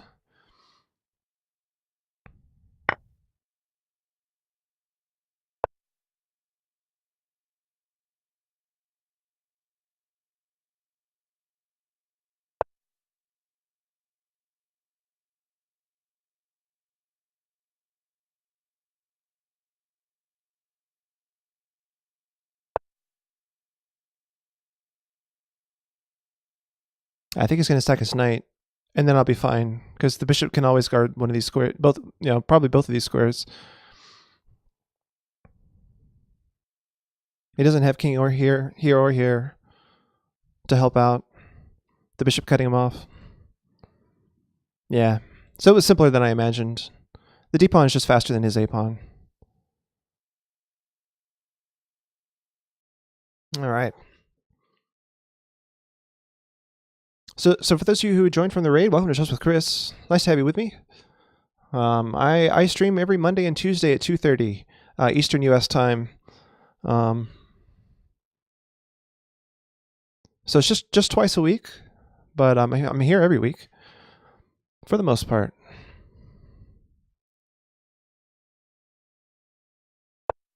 Stop being so nervous. Later on, we'll get ice cream. So yeah, the d-pawn is just going to run. If he takes it, then my bishop saves here. If he takes here and then tries to stop the pawn this way, I just go here. So yeah, d2. No big deal.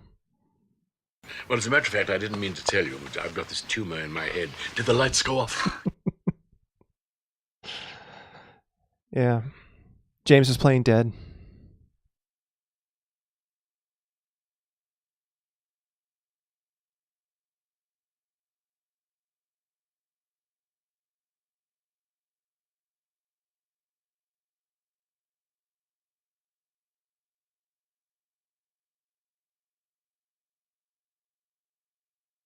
So if he tries to stop like this, I just take the knight.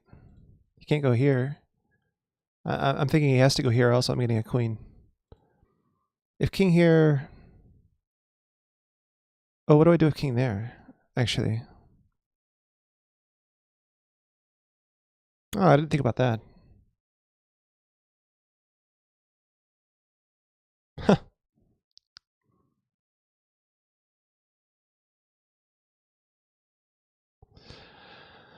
Huh. I seem to be losing the pawn. Yeah, Sonic Castle, I didn't even notice. King c2. Whoops. Wait, did I hear that right? Tumor. Yeah, destroyer. I did a new thing with my chatbot. James can now talk. So, but the thing is, wow.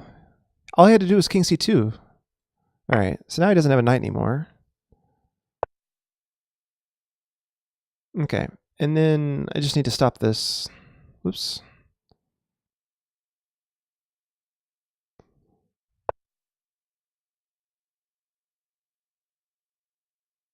And he can never block with his king, right? So I just got to keep his bishop away from my king, keep my bishop away from his king, and I always have control of a7. So I'm ready to sack at any time, and my king eats these pawns. Easy peasy.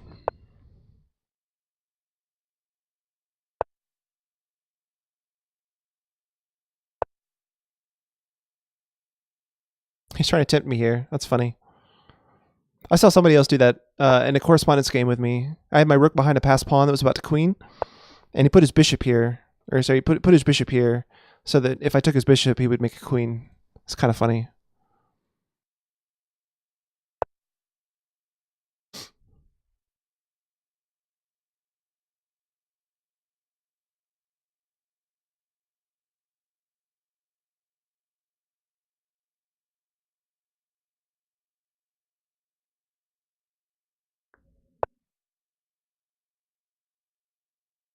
I'm not sure what he thinks he's doing over here. I think I'll just take. I'll take here next.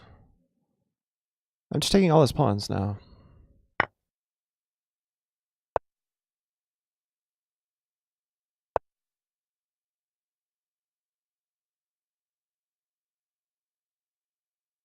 He really should resign at this point, I think. Okay, yeah. GG. Well played. All right. So let's look at the analysis board really quick, and we will take a look at the opening and see where one of us went out of book. All right. So this is a strange Caro-Kann line. This Knight of 3 system. I'm not too familiar with it. Like, it wasn't even covered in the series of videos that I watched on the Caro-Kann. They almost always go d4, but and especially after h3, yeah, there's no games found. Like, this is not a book move. He's just trying to get me out of theory or whatever. But the Caro-Kann is so simple as black. Like, you can get out of theory and still play perfectly normal chess. So it's not about memorizing lines so much as about memorizing plans. But so Sonic Castle, I was talking about bishop c3, knight takes c3 with check, and then what? Bishop is gone. Yeah, you guys were talking about the endgame. Yeah, he could have won the pawn. I'll show you guys that line. Whoops. Without sacrificing the knight. Let's go back.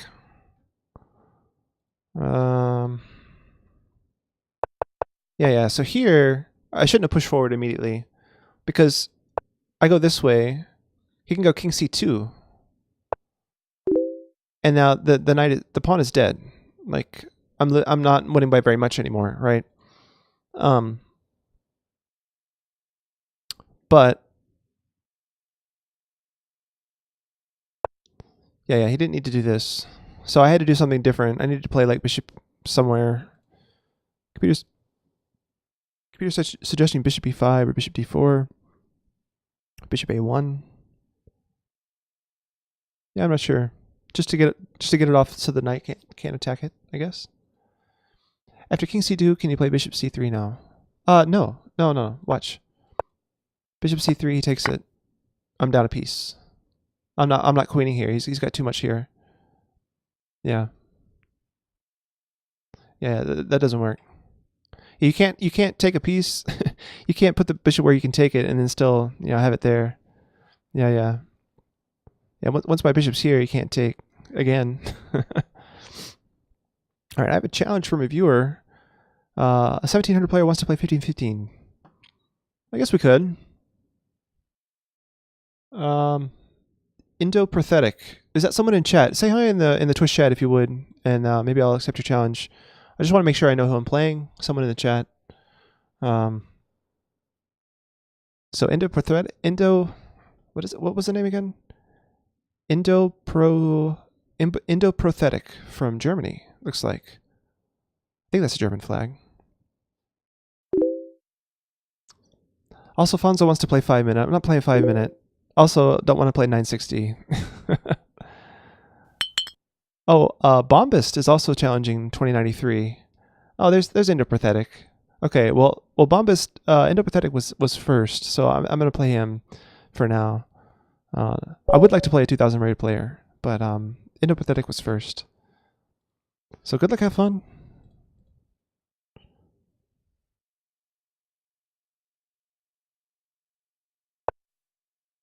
All right, starts out with d4. I've been starting out with a different move order, c6, inviting the Caro-Kann, also attempting to trick London players. So we'll see. We'll see how this goes. Okay, now after c4, I'll just transpose to the Slav defense.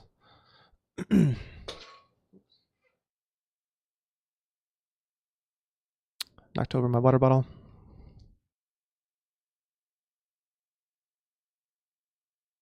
Indo-Prothetic, yes, I do talk about my moves on the stream.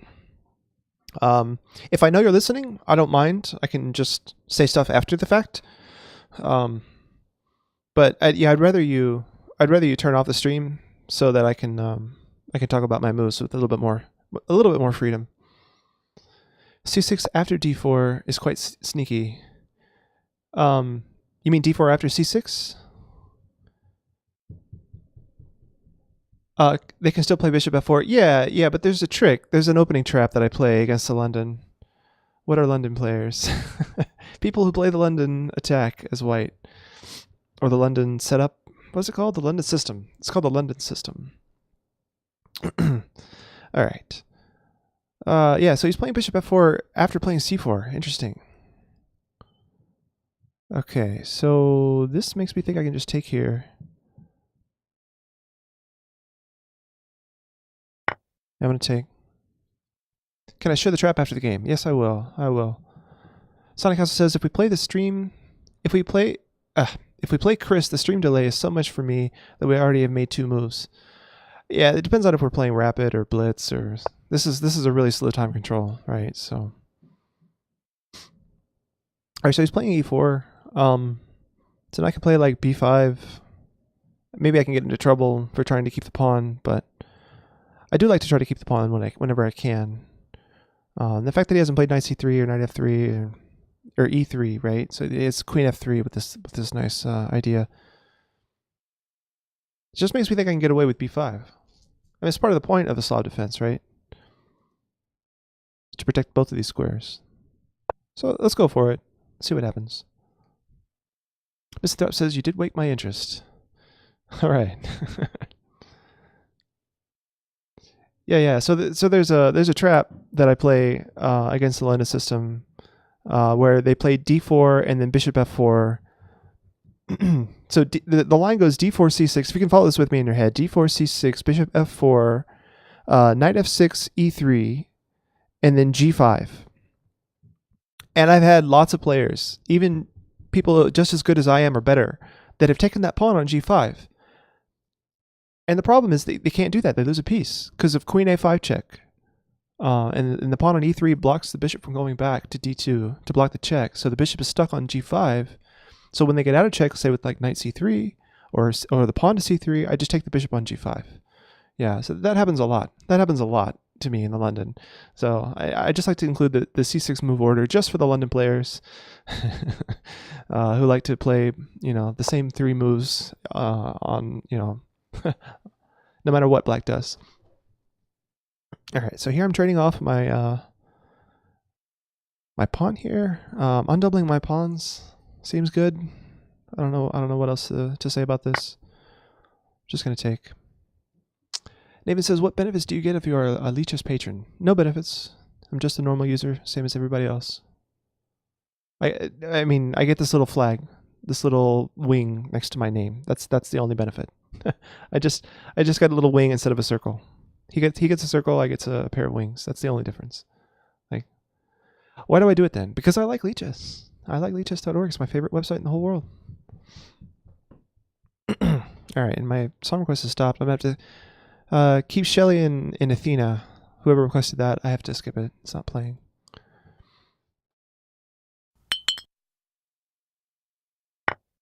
What is this? Okay.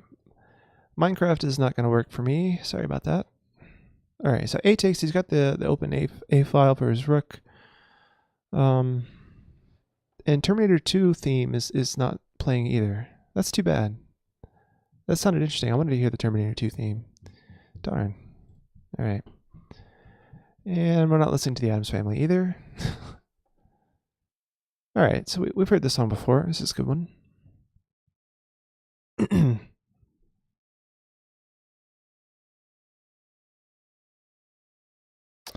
All right. So I haven't reached this position very often as black. I need to take a look at what's going on here with some fresh eyes. I don't play this line very often.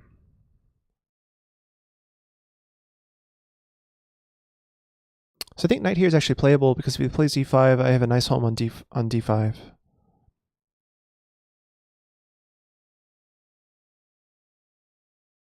Yeah, so I'll play knight f6 here. Sonic Castle. But on what song was the Minecraft parody based? Sounded interesting in the beginning. I don't know, Sonic Castle. It's just... it's not for me, whatever it is. Sorry.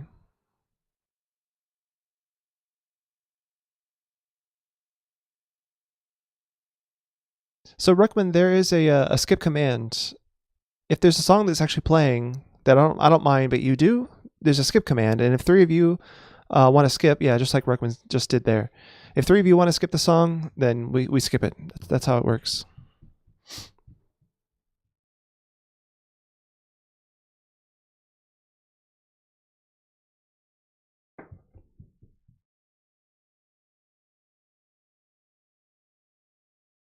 Misanthrope says no skip. Unfortunately, there's no veto. There's no veto. That's not the way it works, Misanthrope.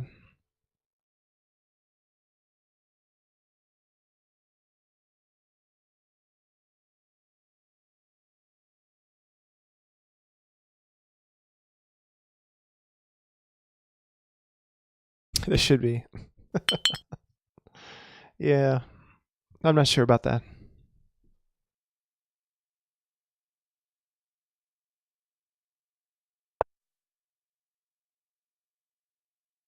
Queen d3.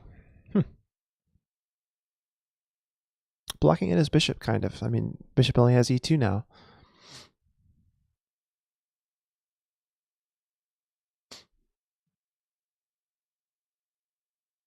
Okay, so e6 probably. I'm also thinking about bishop b7.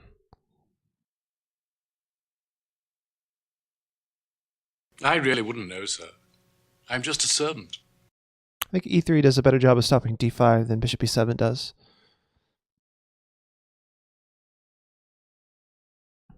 I'm not sure.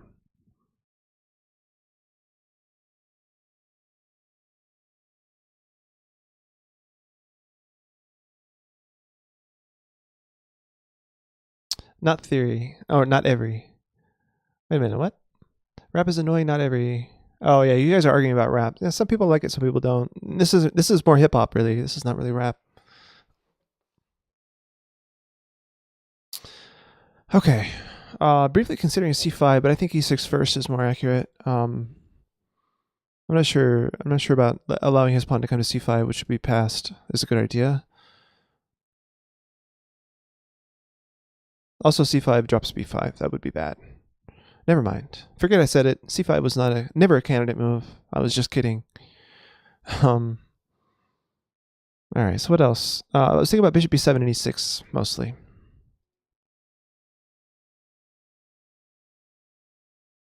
I like the bishop on the long diagonal. I really do. Because the c5 break is going to happen at some point, I think. I have to play a6. Now, if he gets in b4, though, it'd be tricky. e6 would make that more difficult. Let's go ahead and play e6. Yeah, why not? Sonic Castle says, "Oh no, I think I remember the song in a wood house in Latvia where we had a vacation. There was a CD with the song in it. Oh wow, you vacationed in Latvia? Nice.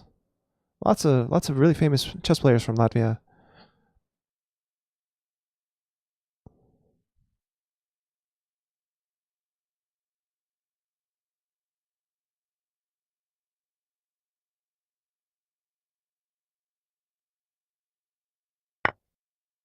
He takes my knight, right, because my rook. So he wins the pawn back. I didn't see that. Oops. But he has to give up the bishop pair in order to do that. But he gets this active rook. Not fun, not fun. I wonder if I can go bishop, queen b6 after rook a7. Probably.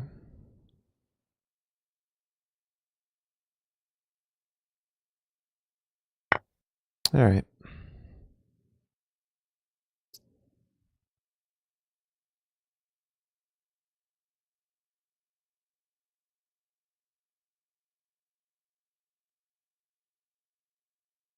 Rookman says, "I don't think this is good for him." Yeah, maybe. I don't know. He gets his pawn back at least.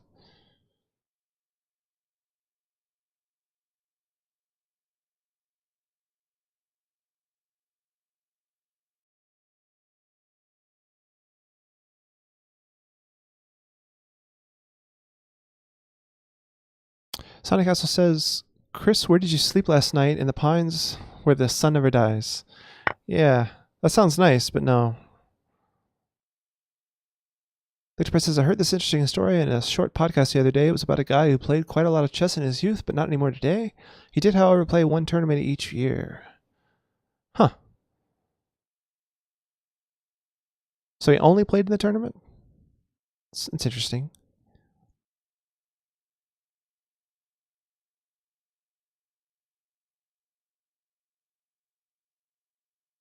So bishop b4 looks tricky because he can't play knight c3.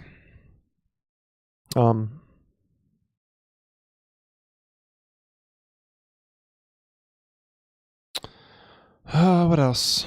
What else? I was also thinking about queen b6, but maybe the pressure on the d pawn is worth more. But I really don't like the rook eyeing my whole second rank here. But I can kick him out later. This helps facilitate castling. It also does a nice number. Like he has to play knight d2, which looks bad. So let's go here. Let's see. So Lichtenberg says this one time he played in France against his famous Russian chess master, and then he won, and the Russian flipped out, throwing the board over the ground. Wow. Jeez. Yeah. So I was just saying he can't play knight c3, and the reason I said that is because of knight takes e4. After queen takes, I take his knight. With check, and then I can deal with this pawn. Because the queen's threatening here with check, and that would be nasty otherwise, but the fact that this comes with check, and his king has to move, right? Like the fact that his king has to move makes it worse. Because he can't castle, and his king's going to be stuck out in here in the center. So knight takes e5, queen takes, bishop takes, king d1, and then I have to deal with this pressure against the c6 pawn. Probably bishop b7. No, that would... Well, that's actually playable. Because you can't sack the exchange for this. I just go queen here. Okay. So the line is knight e5, queen e5, bishop c3, king d1, and then bishop b7, threatening a discovered check with or discovered attack on the queen with c5. Seems good. Seems good.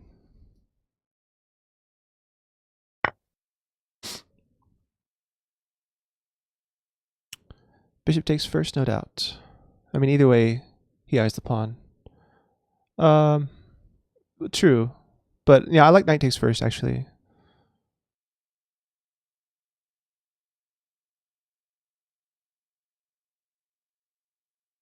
I'd rather give up the knight than the bishop. I had the two bishop pair. I had the bishop pair, right? So giving up the knight is better than giving up the bishop. Just don't listen to me. Okay, no big deal. Stay healthy, bots. Reminding me to drink my water. I shall do that.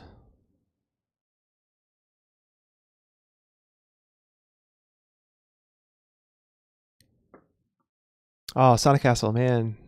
I remember that feeling. Like, I beat my dad, and I beat all my cousins, and yeah, and then I went to a chess club, and I was like, oh my god, people are so much better at chess than I ever imagined. That feeling was so amazing. It just made me want to dive into chess even further, though. I don't know about you, but so yeah, take here with check. King d1. I can actually take here with check now. Winning a second pawn. I didn't even realize that. Earlier in my analysis, I was thinking bishop b7. But yeah, this pawn falls with check as well. That seems good too. So I'm like 2 pawns up at that stage in an endgame, because he has to trade queens. I'm attacking the rook. Where does his rook go? Probably queen, rook here. That looks mildly annoying. I could just go bishop here, I guess. But then how do I connect my rooks? That looks annoying, actually. Queen here, takes, rook here. Actually I can just go c5 because the bishop defends, yeah. I can take this pawn as well. Just trade this pawn for this one. Yeah, let's just go here.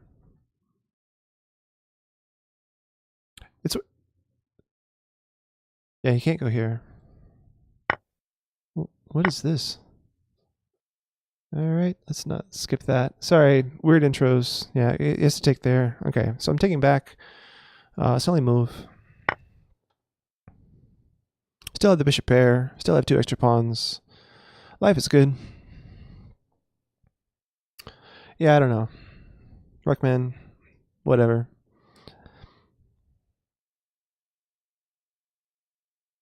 I kind of like this guy's voice. It's pretty deep.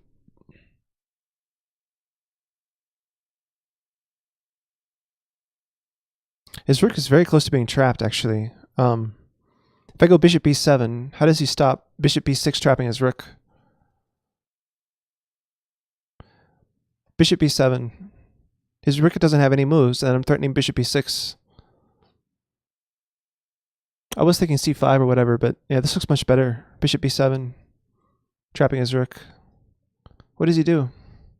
I guess he has to give up a piece for a pawn. So after bishop b7, he takes on b5 and then saves his rook. He could just sack the exchange, though, as well. Just take the bishop on b7. Yeah, let's go here.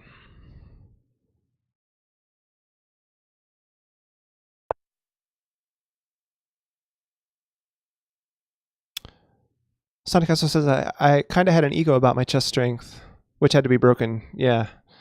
Yeah, that is what happens. Of course, I was really young when that happened to me, so I don't think I had that much of an ego. But yeah, I mean, because I knew like the church that my parents went to was pretty big, and one of the members there was an actual chess master, like someone who had played chess for a living for a long time, and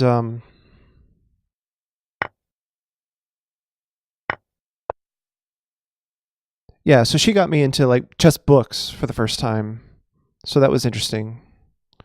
All right, so I need to get this rook active, so I'm gonna put my king up here. All right, so he's resigned. Good game. Good game. Andrew pathetic. At this point, you know, I'm up the exchange in 2 pawns, so it's probably enough to resign. But yeah, he's not developed well at all here. It's kind of hard to get it developed. Yeah, GG. All right, so a couple other people are waiting to play me. Bombast has been waiting, or sorry, Bombist has been waiting. I'm trying to decide if I have enough time to play another 15-15. I'm gonna try. But if I have to go, I have to go. So hopefully we can try to play this a little bit faster. All right, so d4, knight f6, c4. So this is a strong player. It's over 2,000, this guy. So let's play. I don't mind the Nimzo. I play queen c2.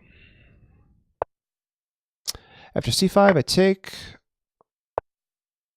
Then I think I play a3 here. Right? Do I have to play a3 if he doesn't take? So I'm so used to them taking back immediately. Excuse me.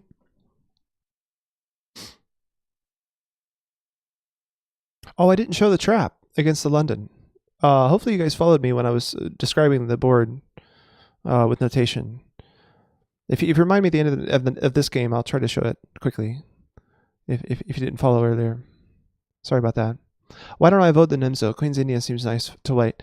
Yeah, I don't know. I don't know very much about either the Queen's Indian or the Nimzo, so I can't say that I have a preference because I haven't studied either one. So that's basically what it comes down to.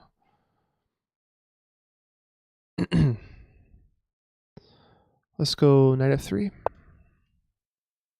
Yeah, I forgot to show you guys the trap, like actually on the board.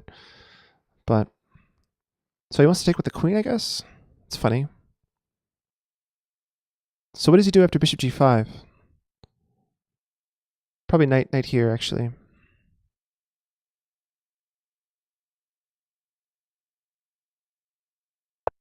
I'm gonna go a3.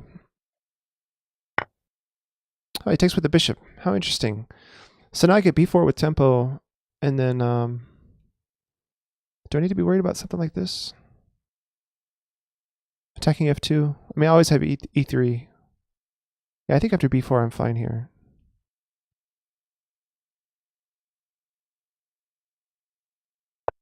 He's got to go like back here.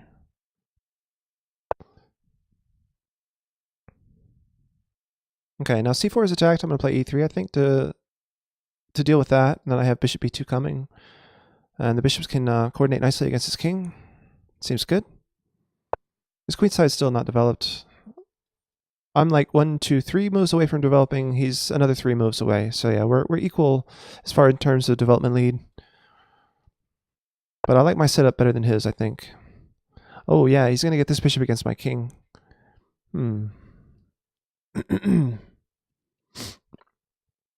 So maybe bishop e2 instead of d3.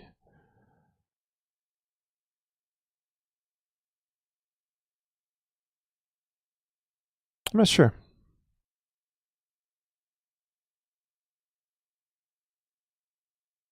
There's pressure after like bishop b7. My bishop can't do both things, right? So I have to maybe reroute this knight somewhere. Or push on c4, c5. I can't push on c5. What to do here?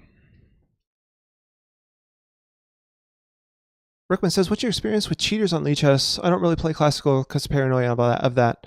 Yeah, it's very infrequent. I can't remember. It's been months and months and months since I encountered a cheater on Lichess.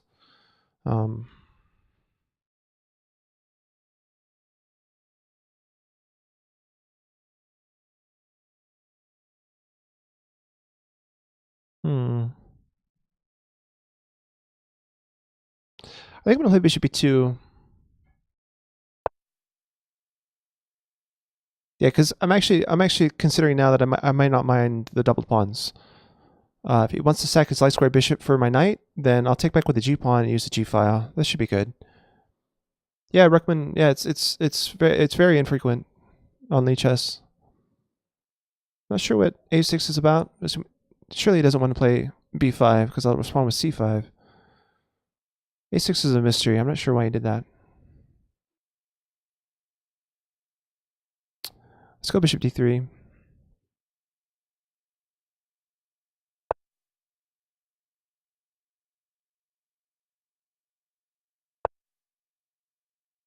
And here I'm considering actually knight e4.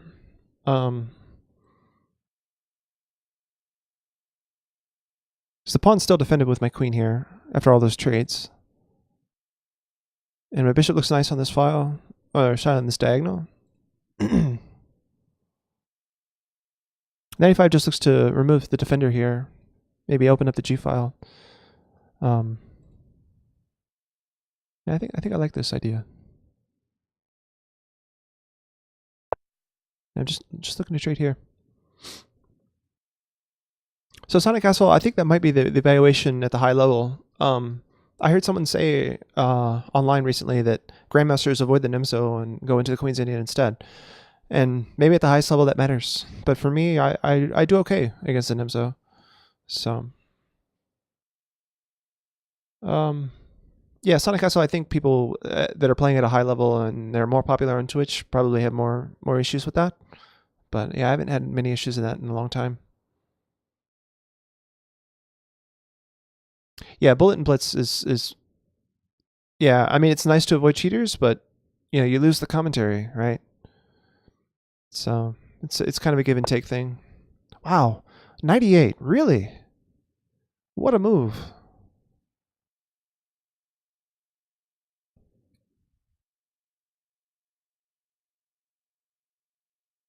'98.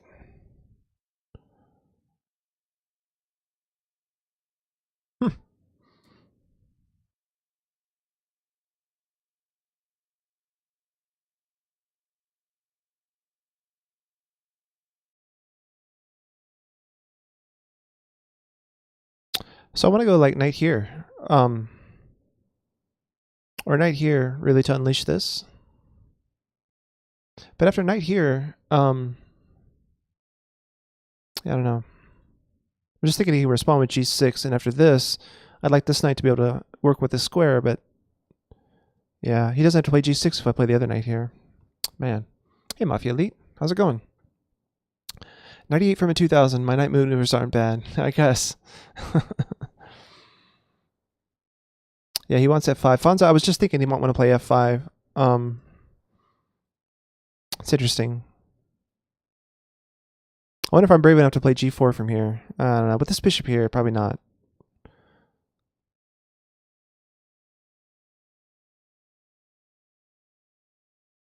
But after f5, maybe I can play like e4 or something. I don't know. Now I just kind of want to castle and let him play f5 if he wants. I can put my knight back on g3. But then if I castle, actually this bishop check, sorry, this bishop capture here is more of a problem. Yeah, I don't want to castle in eye of this. Probably my king stays in the center of this game.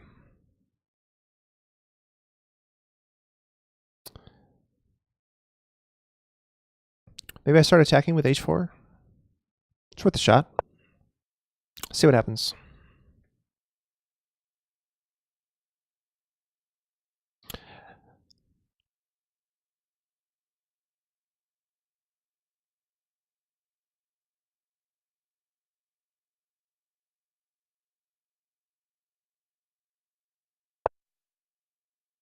Okay, so he got his f5 move in.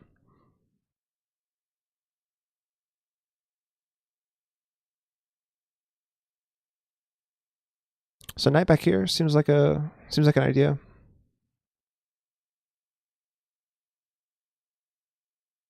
Maybe knight, if knight up here, h6, I have to put my knight back on h3. But the knight, from h3, the knight can actually go to f4. From g3, the knight can't really go anywhere. I mean, h5 doesn't seem all that good. Decisions.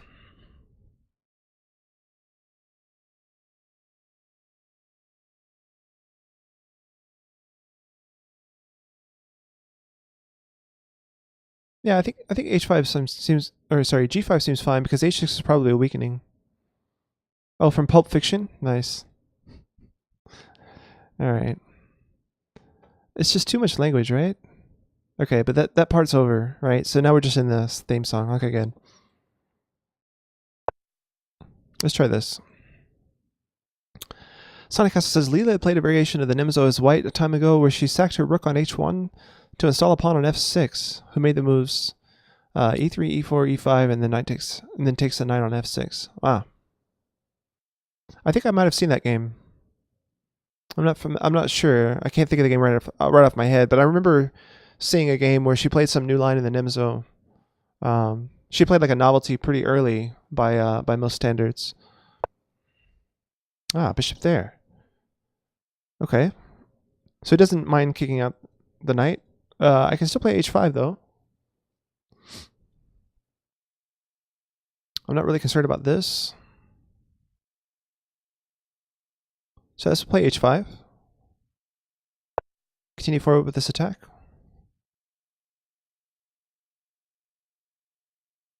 E chips bishop takes f5 is legal. That is a legal move. I'll agree with you on that. I can't say that it's recommended.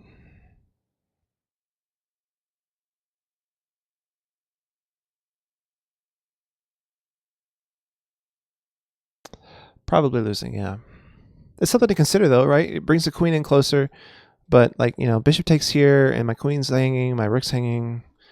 Not sure.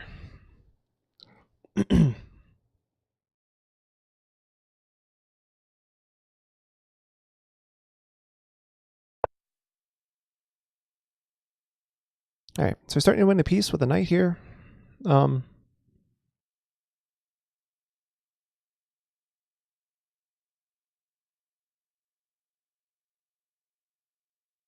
So I have a mind to just take this bishop. If the knight takes, I can go h6. If the queen takes, I can even go h6. That seems good. Let's take here. Alright, so he anticipated that. Pre-moved that recapture. So now h6, and I get a thorn pawn. He's probably going to play g6. I don't think he'll take here. He might take here. h6, g takes h6. What would I do then? I guess I'm forced to play knight h3.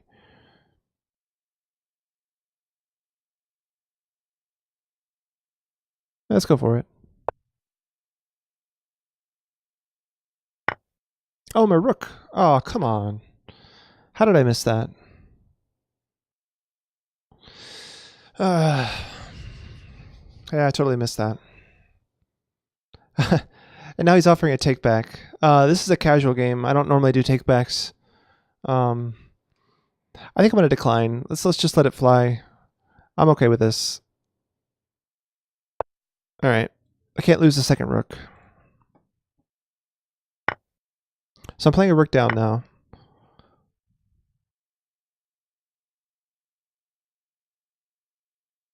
Thanks for the offer, Bombist, but yeah, I'm not normally a big fan of take-backs. I appreciate the offer, though. But yeah, my attack has just stopped cold now. I don't see g4 doing anything. Maybe a knight here and then g4.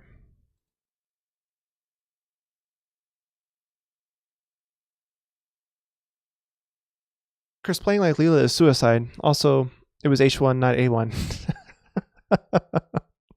Oh, that's hilarious. Yeah, I don't know what my composition is now. I have no idea what my composition is now. If there's any. Let's put the knight here. It stops the knight from coming here because of this pawn. It's worth a shot. I'm not sure where this leads or whatever, but My point is I'm not even sure what the knight's doing. Actually, can I take here and push? That looks like something. The king goes to h8. Maybe after g4 with the bishop on the light squares as well.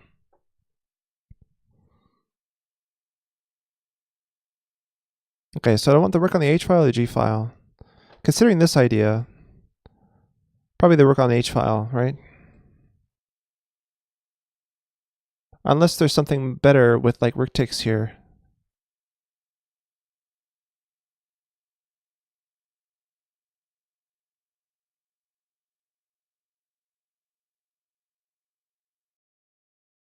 Let's see what happens. Bullet lifter. Hey, how's it going?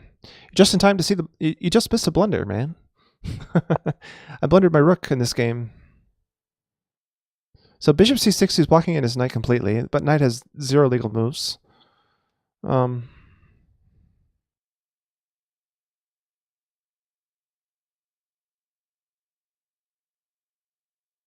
takes here. King over. Yeah, I don't know. My knight's tied down. And if the rook is not... Yeah.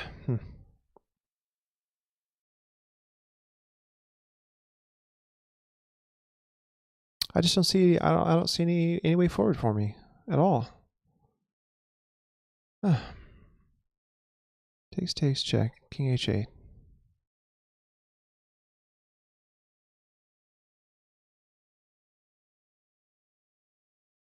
Yeah, there's no way to get at the king.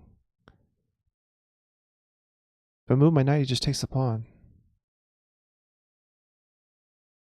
Hans Zimmer Time. Oh, I love this song.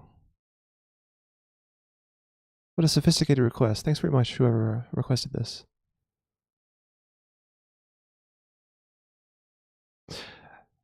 Yeah, okay, I think I'm going to resign. Good game. Good game, Bombist. I don't know what else to do here. Nicely played. All right, who else was challenging me? Fonza wants to play a 5-3. Yeah, okay, I don't mind losing. Let's play Fonza.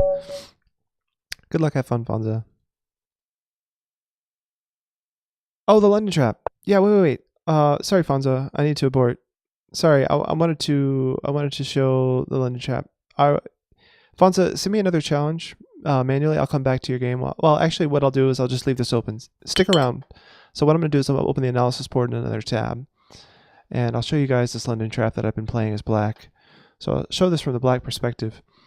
So London players always start with d4, and then I play c6, and more than likely a London player will play bishop f4 to start out with. Did I miss anything big that happened? Well, almost like more than half the stream, buddy. Pretty late. So bishop f4. So this is the London system, right? I mean, it would be the London system if I had played d5 instead of c6. This is something weird, but London systems are London system players. Like, they don't care what black does. They just move their stuff, right? So then I played knight f6. All looks very innocent. I'm not really trying for much. Now the next move on the London system's call list is usually e3. Sometimes they play knight f3. If they play knight f3, it doesn't work. But if they play e3 here, I can play g5. And, you know, most London I won't say most London players. A lot of London players are wise to this, right? And they just play bishop g3. And then I just have more space on the king side, and I play my normal queen pawn game, probably with d5 or whatever. But if they take the pawn, then they lose a piece. Queen a5. Just a cute little trap. And they place piece down. And a lot of London players are so mad that they don't resign here. They just keep playing like, this guy, he only plays opening traps. I'm going to beat him anyway. No, that's not the way it works. So Miss and Throughout, this is the London trap. It's not all that exciting, but yeah, if they play things in the right move order, if they go here, I can try to trick them again by going here and then there. But actually, no, because no, that doesn't work. Yeah, because as soon as the knight comes here, the square is protected enough times. Yeah. So if you don't mind playing c6 first and going into like Caro-Kann type stuff, because if you don't know if someone's a London player or not, they could play Caro-Kann, and you got to be prepared for that, right? Like, you have to know how to play this structure, like I do as black. So playing c6 involves some move order stuff where a d4 player could transpose. I've seen someone do this. It's not common, but a d4 player has played e4 on move 2 against us before. But mostly they play c4, and you go into a Slav defense like normal. So it's perfectly fine move order as far as I'm concerned, because I like the Caro-Kann and I also like the Slav defense. So Mouselet Master says, if you're an awesome player, you can contest the bishop with the bishop gone. His opening does not exist. Yeah. The London system relies heavily on the bishop on f4. That's for sure. So, Mr. Top says, because you have the nice answer for Queen's Gambit as well with d5. Yeah. Right. So you got to prepare for three things: the London system, which I just showed you with the trap, the Queen's Gambit. Like if you play the Slav defense, then you're fine. And then you got to know something about the Caro-Kann so that you can go into this position if they play e4. So starting out with 1c6 is a little bit tricky. There's a lot of ways it can go. But yeah, the London system seems to be pretty popular, and this trap is pretty evil. Like most players just go what, and then they don't look beyond that. So yeah, they just take, and then yeah, it's pretty fun. But they have to play e3. They have to play things in the right order. So, but a lot of the time they do. So once again, knight here, e3, g5. It's fun. All right, guys. I think I'm gonna find someone to raid. I'm getting tired. I played quite a bit. Actually, no, I'm gonna play Fonza. I promised Fonza a game. So here we go. All right, Fonza, you're white this time. Last bunch of times, I think I've played white against him. So, e4. We really must be going. Thank you for a memorable afternoon. Sonic Castle, nice. A little bit early. So we're playing a Caro-Kann now. He exchanges, interesting. And then a very, very early bishop d3 before my bishop f5. Interesting. Okay, I'm gonna hit the pawn. c3, as expected. Okay, what else? I think knight f6 to prepare bishop g5. But sorry, bishop g4. Yeah, now I can play bishop g4. And he goes queen here. He's playing really quickly too. So I think queen b6 is necessary here. And I don't mind this. I don't mind playing this this structure if he takes here. He's playing so quickly. Wow. Okay, so e6.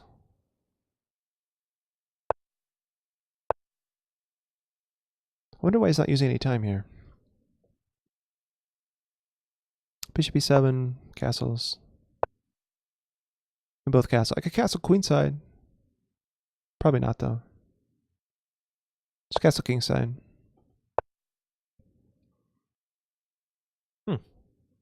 So rook a e1 kind of traps the rook on the f-file. I'm kind of surprised he did that, actually.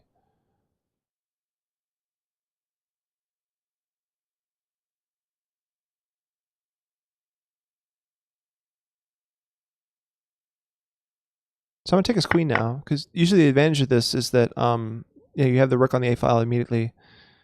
So you don't want to trade queens. Maybe he'll bring the queen back. He could bring the rook back and then try to prove something there.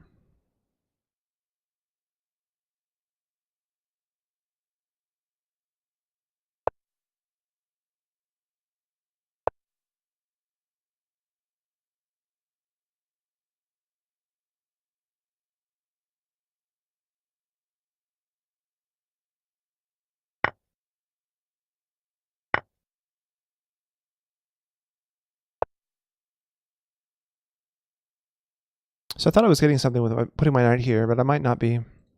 It could be knight b3 was better. But actually, no. Knight b3, my knight's just trapped because bishop c2, and I can't defend this knight. Yeah. I'm glad I didn't go for knight b3. Knight c4 is better, for sure. Have a good night, Master. Thanks for joining. I appreciate that. Sonic Castle, I'll see you later.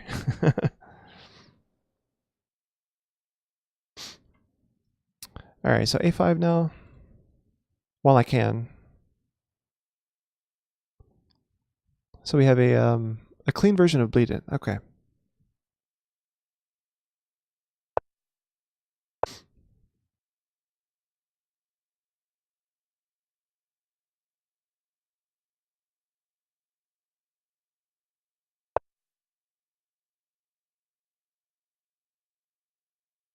So this pawn might be weak here.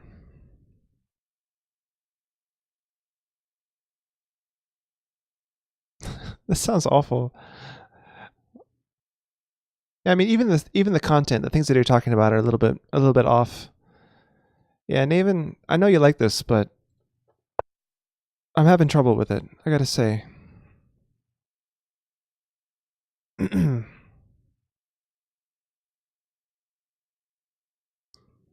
Sorry, bro. Moving on.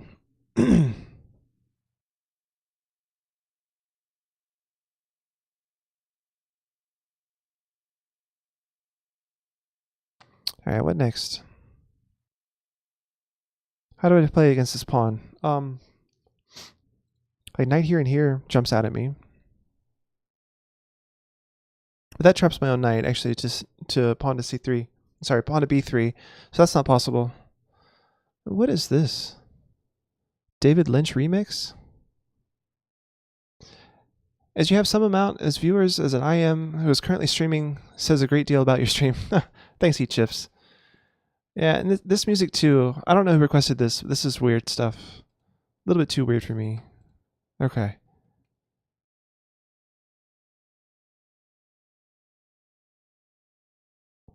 Wow, what do I do here?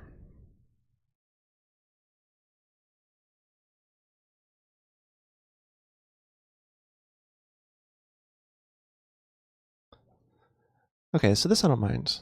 It's a nice calm song here. I'm losing on time. I'm not sure what to do with my rooks. He's kind of stopped all my pawn breaks. Like a4, a3 doesn't really make much sense to me. Maybe it does, though.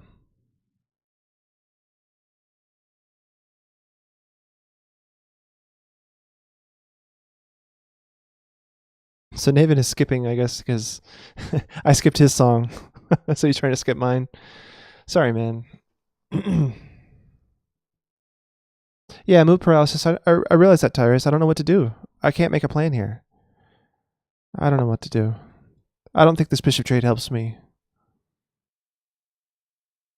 But it's a move, right? I have to make a move.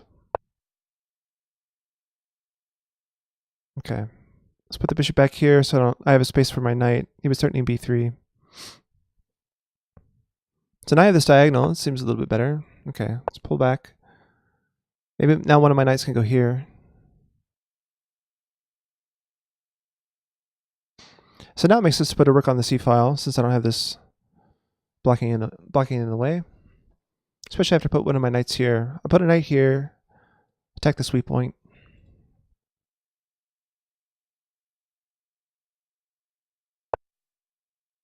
Of course, he has c5, c4 if I play knight here. Is that worth worrying about?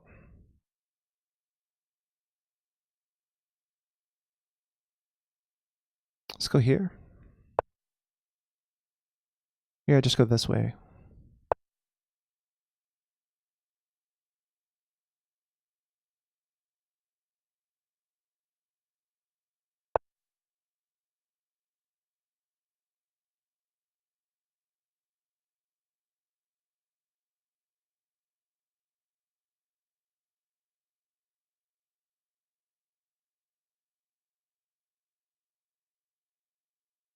So I have beaten Fonza in the past before, but my wins against him are few and far between.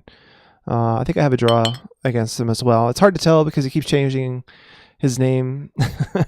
He was Fonza_Curry for a while, but I think he deleted that account. But I know for sure that I've beaten him at least once. Okay, so the knight was defending this square. I don't know that my knight coming here actually does much. It hits this pawn. Maybe that's annoying. If I can get my knight here and my other knight here. I don't know. Let's try. Is his knight threatening anything? Does knight here do I don't know. Let's see. My knight's threatening first.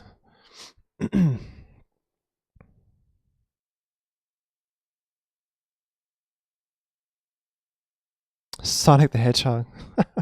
Wow.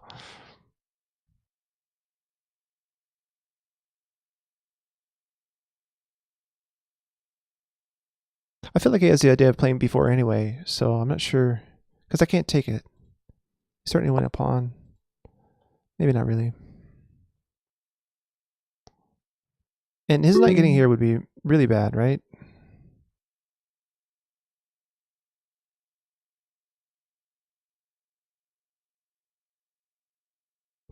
Okay. Just for quality reasons. Yeah, I'm just losing on time. I don't know what to do here. He's put me in this position where, like, I don't understand. So much pressure here.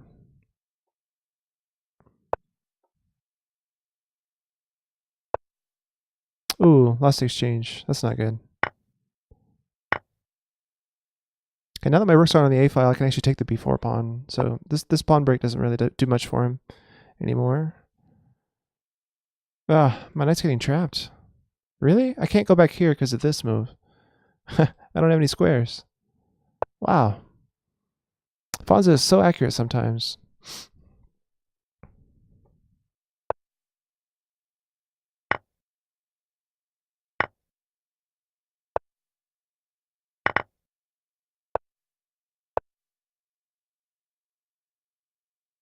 So I'm a rook down now. This is terrible. He's taking here.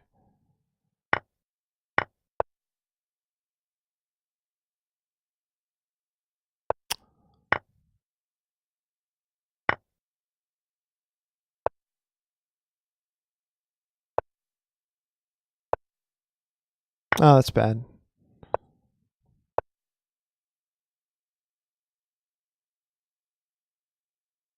Okay, I resign. Good game, Fonza. Wow. All right. Okay, guys. I don't know what came over me there, Fonza, but yeah, I've been tired, and boy, crazy game. Yeah. All right. So I think you guys were comparing me to some IM. I think I know who you're talking about. I'm gonna go ahead and send him a raid. So yeah, let's go ahead and raid Saji again. I'll see you guys next time. And I'll use the buy command. I'm gonna pause the thing here so you guys can really hear this. So, okay, does the buy command not work? What? Or is it? Huh? We really must be going. Thank you for a memorable afternoon. That's funny that it didn't work for me when I did that. But yeah, thanks for watching, everyone. This is it for me this week. So catch me live again Monday, and I'll see you guys next time. Thanks again.